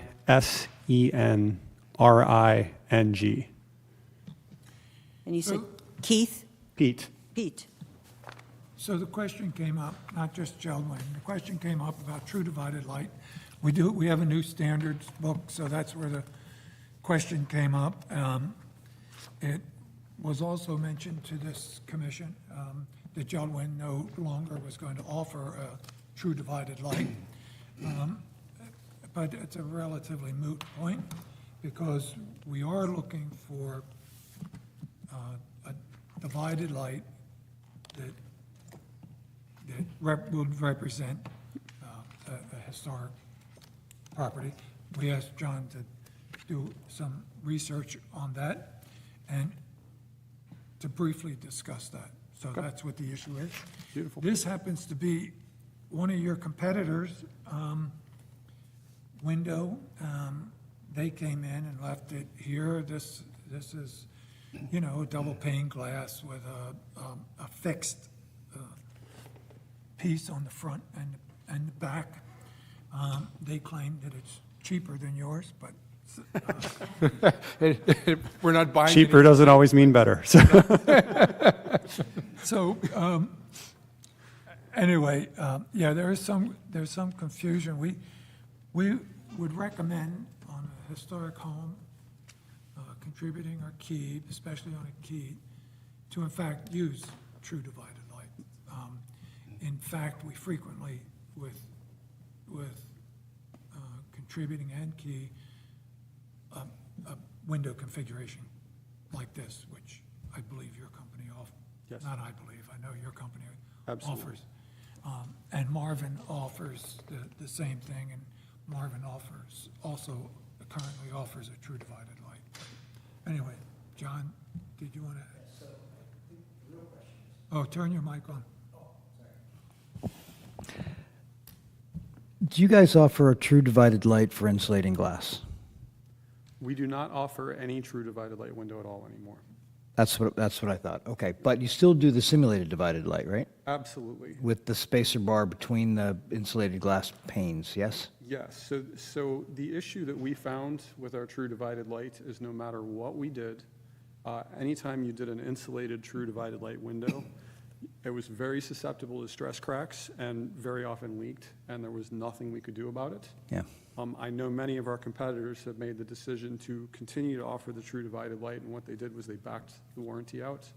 I know Marvin, Colby, LePage, all of them have no warranty whatsoever on stress cracks on their true divided light windows, and many of them back down the insulating seal warranty as well on the true divided light.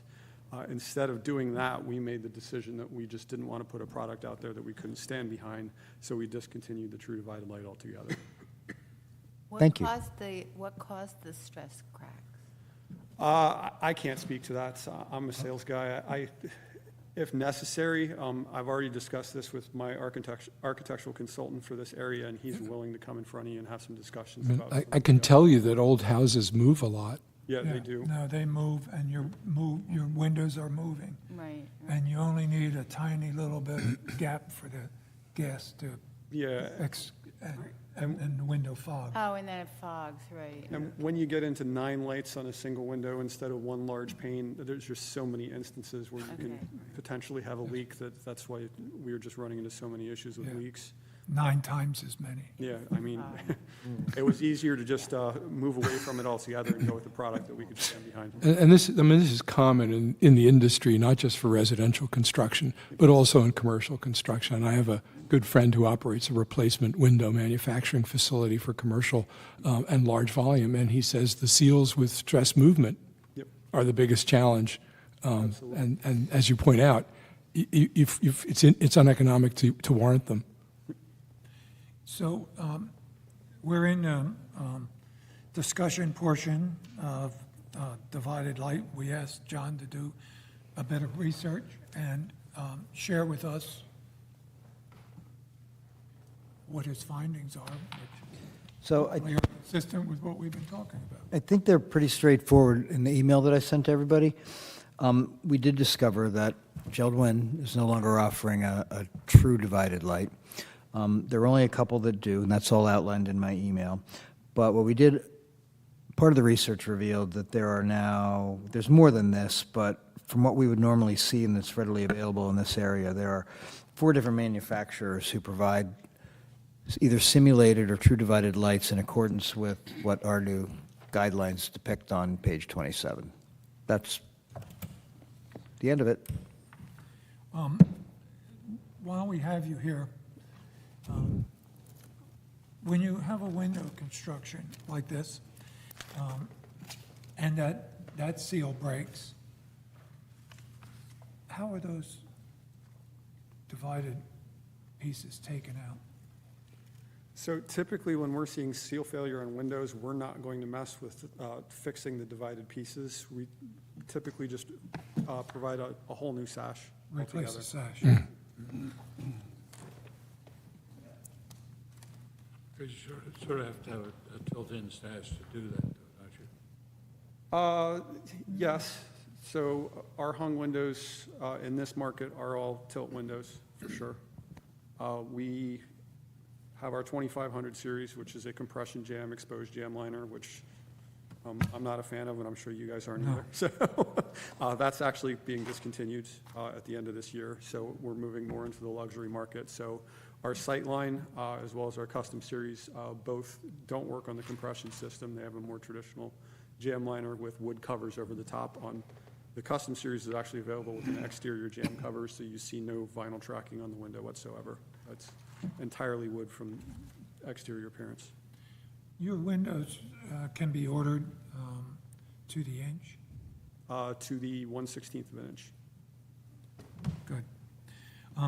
You've waited a long time, I appreciate that. And the issue is, do we have any other questions for this gentleman? This is a very important market for me. I appreciate you guys giving me a forum. No, I understand it is, and I've had a couple architects. No, we have a lot of old houses with a lot of old windows, and sometimes they have to be replaced. So I cover 4 states. I have to say one of my favorite customers is Cape May Lumber, and he's very invested in this discussion tonight. So. We see a lot of Cape May lumber paper passing through, so we know. So his wood window provider is exclusively us, and I'd hate to see him have to go shopping around for anything. So. Well, for a true divided light, he will have to, but. Yep. Other questions while we have? So the definition, though, of a true divided light is that it's individual panes, right? A true divided light is, it's individual panes. The wood that shows on the front is a piece of the same wood that shows on the back, and the window is installed and then glazed. Right. So that's a true divided. Like a real old-fashioned window. Yes. Right. Yes, okay. But that's easy when it's single pane glass. Yeah, you can see how it gets, yeah. So very few windows in Cape May are replaced with single divided light, true divided light, correct? We usually have people do it with simulated divided light. Well, we have, in the last few years, because it's In the been so. last 20 years. We have, on key properties, we have asked for true divided light. I would suggest if Jeld-Wen's experience is typical of what's going on, you're going to see the true divided light in insulated windows withdrawn from the market.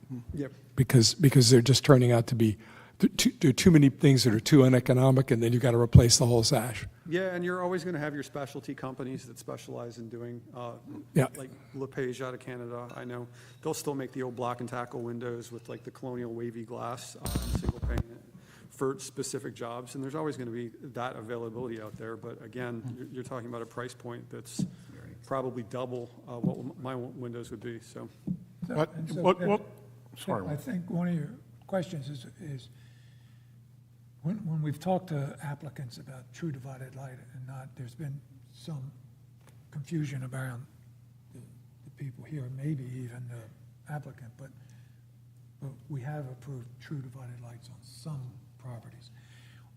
For the most part, and increasing to almost 100% now, we talk about true divided light. But you mean simulated? Yeah.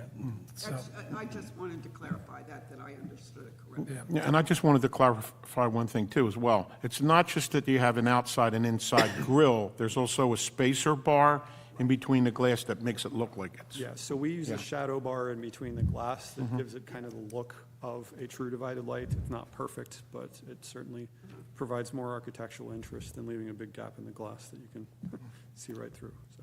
Are you going to send a sample of that in? I can. Most of the samples I have are clad, and the last thing I want to do is bring a clad sample in front of you guys. So- good idea. With that being said, I can certainly order an all-wood Just a simulated divided light window. A sash or something? So whose window is that, John? So the only reason this showed up serendipitously. Yeah. On one of our Tuesday morning sessions, I think it was last week, right after I had sent out the other manufacturers, a gentleman showed up with this as a Sierra Pacific window, which meets all of our criteria in terms of being wood, not clad, primed, and simulated divided light. So he left a sample for us. Pretty nice. Anybody wants to? If you need that size, just, Okay. Now, full disclosure, I was sent here by a builder who's very interested in how this discussion goes because he's concerned. Oh, he has a purchase order in hand for Gentleman Windows and was concerned that he wouldn't be able to sell them due to the simulated divided lights. I don't know how familiar you guys are with the project, but it's 1121 New York Avenue, or 1121 New York. Well, Is that a pending application? I'm sorry, excuse me, Mr. Chairman, just as a point of procedure, I'm a little confused. Is this gentleman here under public comment, or was he invited? public comment. Okay, Public so com- you've yes. just been having a whole discussion under public comment, including John's presentation? Yes. Okay, thank you. So what's the address on North Street? 1121 New York. New York. New York. That's New York. Yep. I'm sorry. Okay. So, One of the big boxy houses. you know, we can't say yay or nay here based on that, but New York Avenue is generally in the age group that a simulated divided light would be approved. Okay, so I'll let him know that I'm Normally. definitely not the end-all, be-all, but he should definitely not run away because, Yes. Just normally. make sure he puts in an application before he puts in the windows. And well, I believe he has an application, but I believe on the application, it was approved as TDL, which is where he got scared. Since, yeah. obviously, the terminology there, mine's an SDL, so. No. As in I- true divided light. And I've had a call from an architect also that was concerned, and Was that Will Albrecht? no. Okay, well, Will Albrecht was the So, architect on this one, so. We should make them. so Yep. I think you're good to go, and Beautiful. Jeld-Wen has come up at this meeting frequently, so, and Well, positively, so. I am relatively new to the markets, so at the very least, I was happy I could come by and introduce myself to you guys, and I look forward to working with you all in the future, so. Terrific. Thank you. Thank you. Thank you. Nice to see you. It isn't like this every meeting. It could be a lot It's worse. rough. Societies in DC, Baltimore, Okay. you guys are fine, don't worry. I'm just happy I had the opportunity to come and talk to you. Thank you. Good to Thank see you for you. your patience. Next order of business is, You're going to close public comment, right? yeah, oh, yes, 9:05? yes. Thank Public you. comment closed, 9 o'clock, 9:05. All right. HPC roof video. John shared with me a roof video that I found really interesting on taking these metal roofs that we are now seeing and how to make them a little bit more palatable for a true historic home. So, do we have that keyed up, or? No, but I forwarded it to everybody as an email, And so. did you all get a chance? Yeah. I've not seen it yet, but I promise you I will look. I will. Okay. All it does is it takes a little bit of the, funny, not pun intended, a little the edge off the edge of the roof because it doesn't stick up straight. The video just shows how to cut a standing seam metal roof and crimp it so that there's a 45-degree angle at the edge of the roof eave, so it's not just sticking up the full inch. It relieves that sort of more commercial look on the edge of a standing seam metal roof. No, as you get to the edge, instead of a straight drop, the crimp gives gives it a consistent. Literally just a 45-degree cut on the edge of the standing seam. Yeah. That's all. And when you look at it, it is interesting because we might want to test our new system. We might want to tag it onto our new standards. So what the video does is it literally shows a contractor how to do it. It's not a sales pitch for an HPC. It goes through in detail exactly how you would. Well, and the reason why it's actually more complex than you'd think, because as soon as you cut that 45 degrees, you've potentially compromised the waterproofing at the edge of that seam. So this contractor shows you how to do that without compromising its integrity. So we might want to try to, once you all look at it, and then Pip, maybe next month we can talk about just adding that as I'll share it with Stephen. a feature. I think I already shared it with him, actually. Yeah. Next order of business is review the light pollution ordinance that is in City Council. I have a feeling that there's going to be some comments back from the HPC, offering some valuable information for City Council. And I know some of you have some recommendations, and I do. I would suggest, though, if you're in agreement, that we develop a subcommittee to look at it. Maybe Jim could volunteer to head it up. And I guess I just volunteered. thank you. I only considered it a little appropriate because it's an ordinance, it's legal drafting. I might as well do the comments from you folks on it. And Lorraine, if you would agree to. I think I should probably step away from that. Yeah. You're on council. Yeah. I don't think you can be part of our comments if you're going to be passing on the merits of it. Yeah, I'm okay with it. So I read through this pretty carefully, and only one thing sort of stuck out at me, and it was lighting shall comply with the following requirements. So it's C4. Lighting for decks and patios shall only be illuminated when being utilized and shall not be illuminated after 11 p.m. If it's a full cutoff fixture and/or it's cut off by a roof, there's no light pollution associated with it in terms of dark sky. Yeah.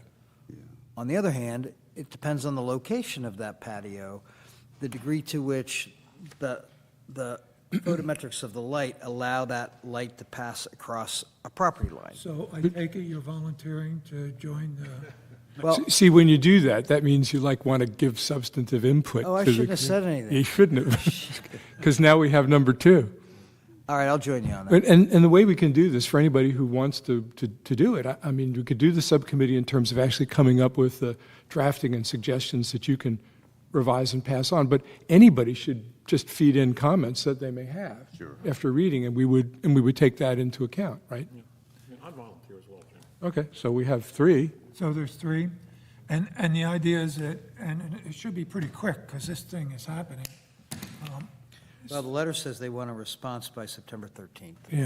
Yeah. Aaron is always like that. I mean, the problem is the second reading, right? I mean,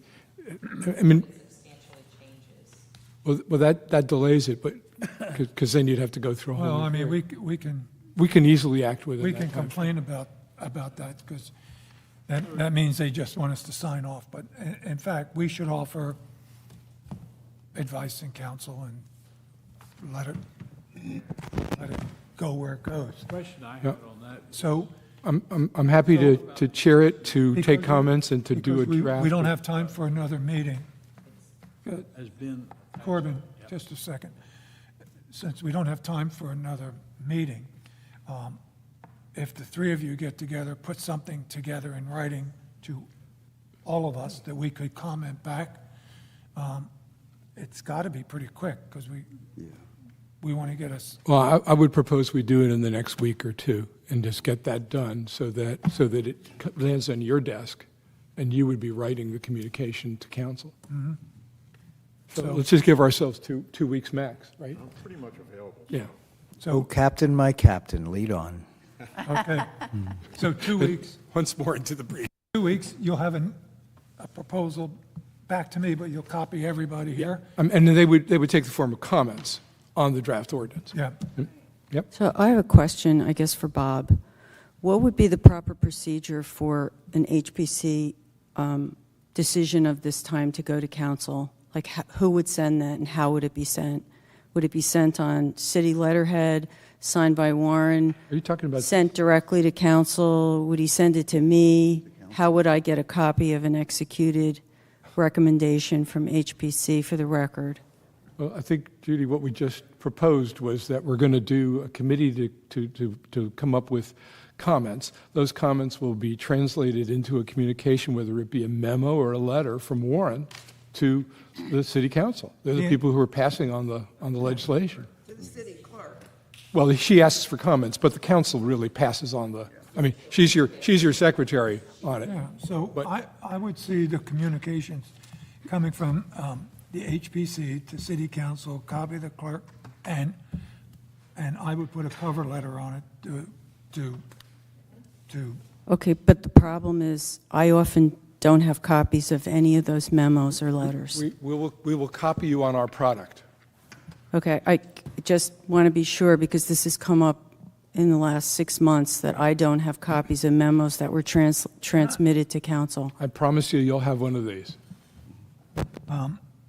and you'll have mine. I'm the repository, I'm the secretary, I'm responsible for the records for this council, for this, Okay. So I absolutely need a signed document that goes to council in my records. Not just Jim, I need it from anybody that sends a recommendation to council. Mr. Chairman, not to protract this Thank meeting, you. but I have one more thing I'd just like to bring up, if I could. Would you, hold it, we got too much going on here. John, what? Whenever you're ready. I just have one tiny little thing that'll take 30 seconds. Okay. This is a product called quail.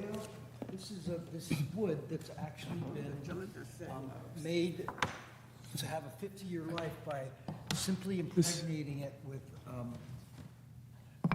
This may come as a surprise to you, but I've actually brought those samples in before. vinegar.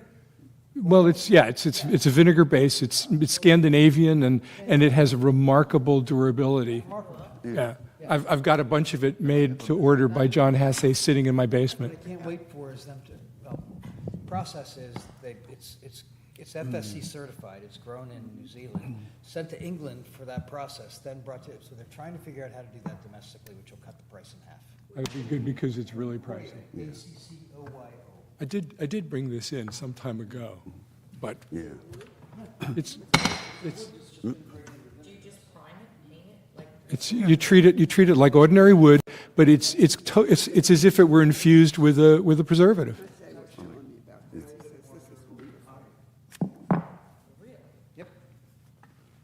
So I have one more thing that I need to bring up on behalf of the mayor. He was on a conference call with all the agencies working on the extended seawall and also SHPO. And SHPO seemed to be under the belief that we have not approved the project, which the mayor needs our approval, which we did do, to get the money coming in for the project.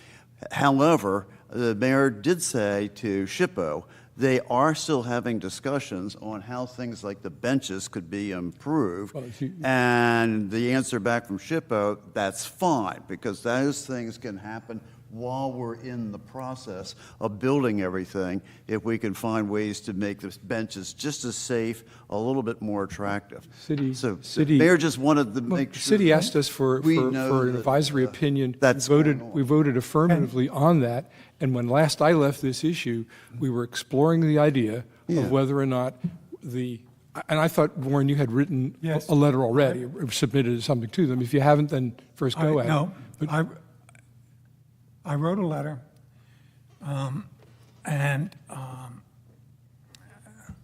administratively, it's in the works somewhere. I wrote a letter addressed to City Council, and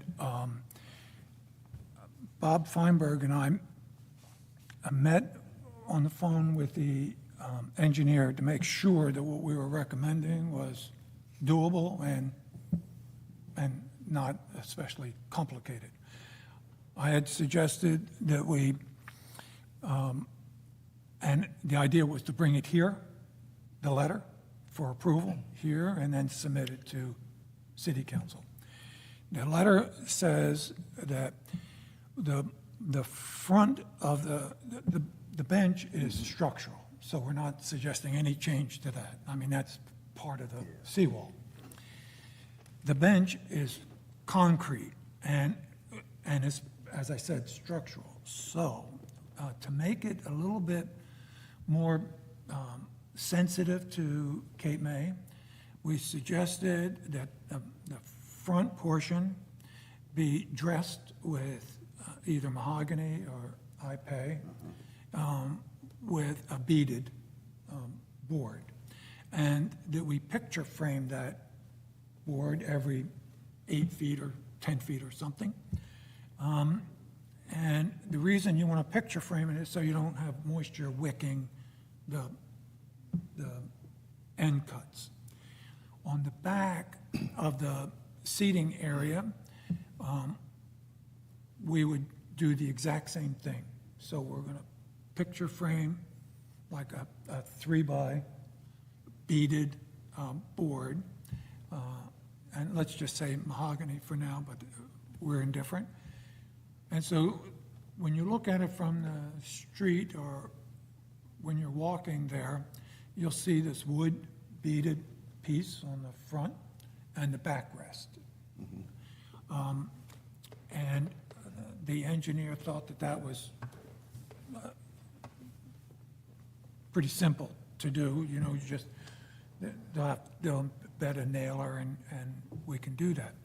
There's no question, my letter further said there's no question that it would add to the expense, and that it would add a little bit to maintenance. I had suggested in the letter that it be left to age naturally, so there's no refinishing, painting, and all of that. But there's still going to be some maintenance. But the gist is, what I was hoping the HPC would ask the city to do is spend a little bit extra on making it more appropriate for Cape May, and a little bit more maintenance, which is nothing more than we ask every applicant that comes before us. Spend a little more, make it a little bit nicer. I think it would pay homage to Cape May to have this wood dressing, and it would cover a lot of the concrete, not all of the concrete. The sitting area would still be concrete. When I was talking with the engineer, I did talk about smooth concrete, so it is that. One of the things that is on the plan that we approved, and I had this in my original draft, and Bob suggested that I not include it. But in the original draft, I had a whole piece on when an individual or an organization makes a mistake, they ought to be big enough to own up to the mistake, fess up to it, and offer a alternative or correction. when that came before us, I'll say it's all my mistake, but we all approved it, but I disagree with the approval in retrospect, because the plan is recommending stamped concrete. Stamped concrete, meaning that it'll look like boards on the seat. Stamped concrete is a very contemporary and I think crude representation and is not appropriate for Cape May. When I saw the final plan, this was after we all voted and all that, like later. I see this plan, it shows the wood at the bottom, which is still there, the timber that pays homage to the. You mean the barrier? The barrier. When you say the timber, you mean the barrier? At the street level. The barrier, yeah, The barrier. the replacement for the 102-year-old barrier. That's still there. And then it showed the seating colored the same way. When I looked at the material, though, it didn't conform to what I thought the plan was showing, and candidly, what I thought we had approved. So, stamped concrete is not appropriate, and that's in the plan, and we approved it. I think as a group, we ought to fess up. We had some of this discussion. We had some of this discussion. I have a question to ask about this, but I don't have any problem. I don't have any problem in amending or revising an approval that we gave. I drafted a letter, and I don't think it's helpful to go into detail what happened to it. I drafted a letter for Bob to review and me. So I drafted a letter. It was typed. It was asked to be distributed to me and to Bob, so we could massage it with the idea, as I had agreed, to present it to the HPC. So the HPC could then take it and agree or not agree or add or subtract. The letter was withdrawn for whatever reasons.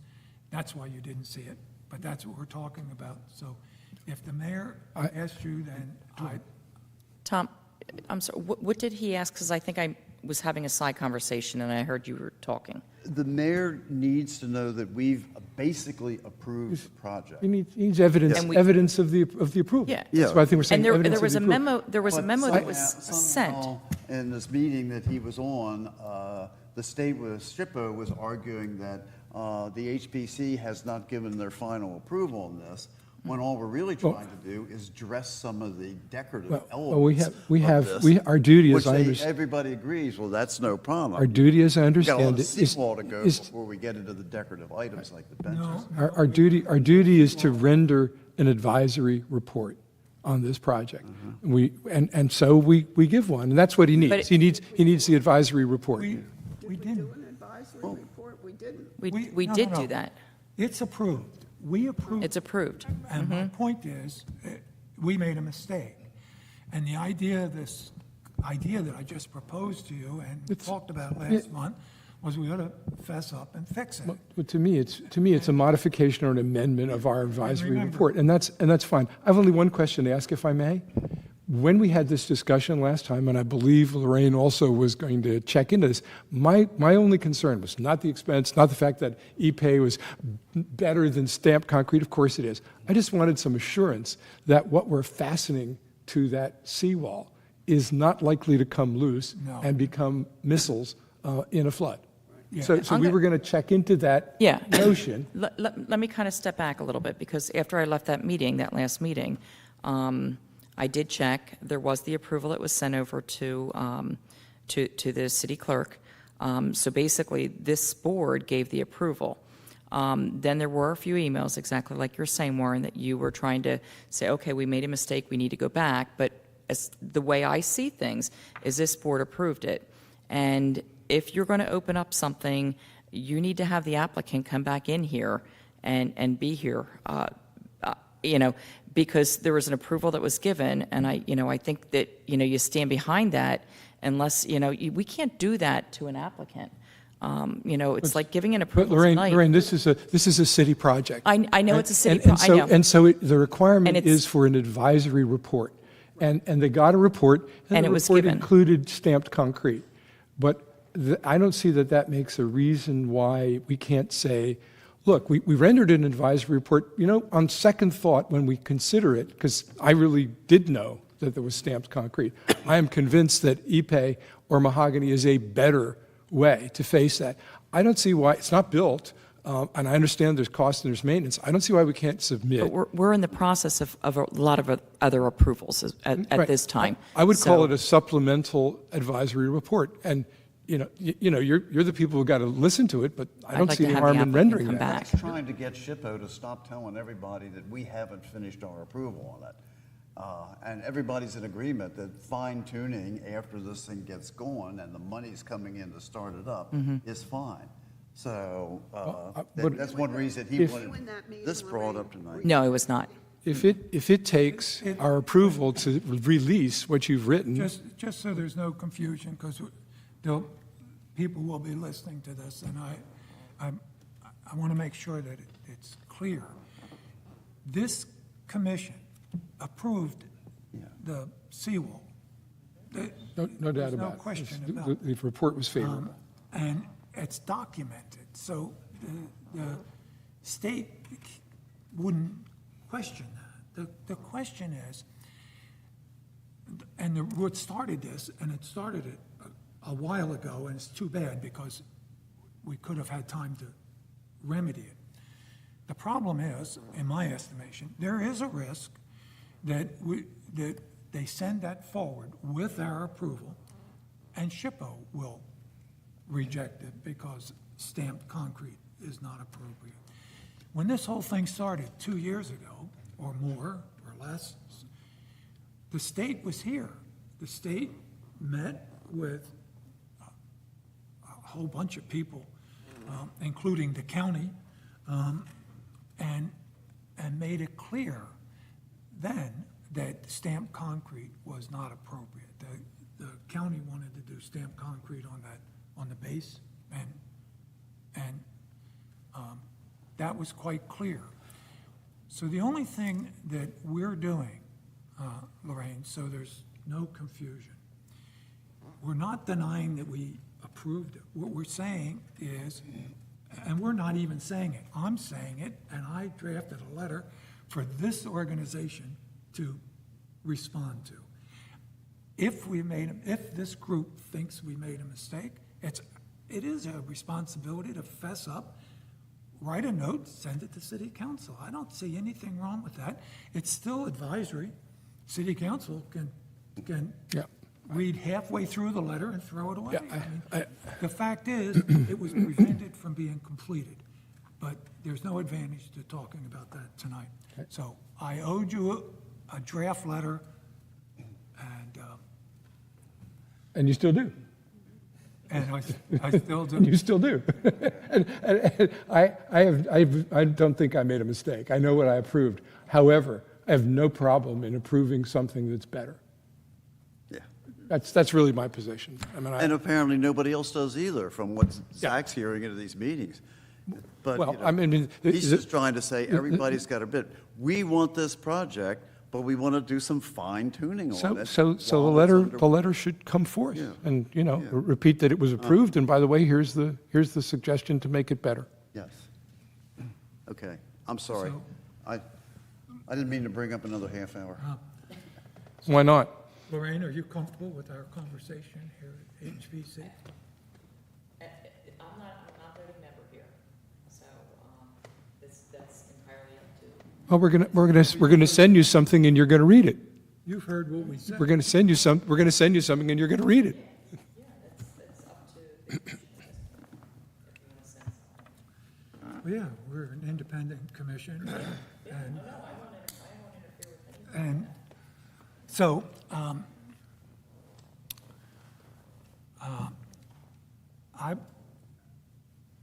I will send this letter. It's not going to be the exact same letter, I don't think, because I don't have it. I've asked for it to be returned to me, and I haven't It received. got lost? You were asked, to pick it up by Paul Dietrich via email. He sent you an email and said you could pick it up. You have not picked it up. Excuse me? Paul Dietrich responded that you can pick up your draft in his office. Well, Okay. I haven't seen that. Okay. And so you have it? Here we go.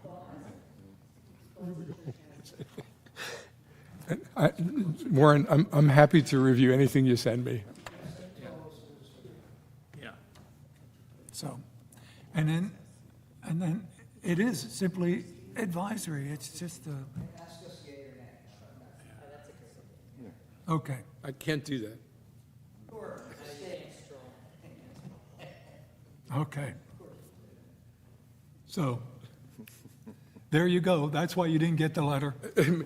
May I make a Thanks, motion Tom, to? for asking. Move, we adjourn. It appears that adjournment is next on the list. Or just move that. Oh, this one, I lost my, like an hour. I thought we'd be through at 8:30.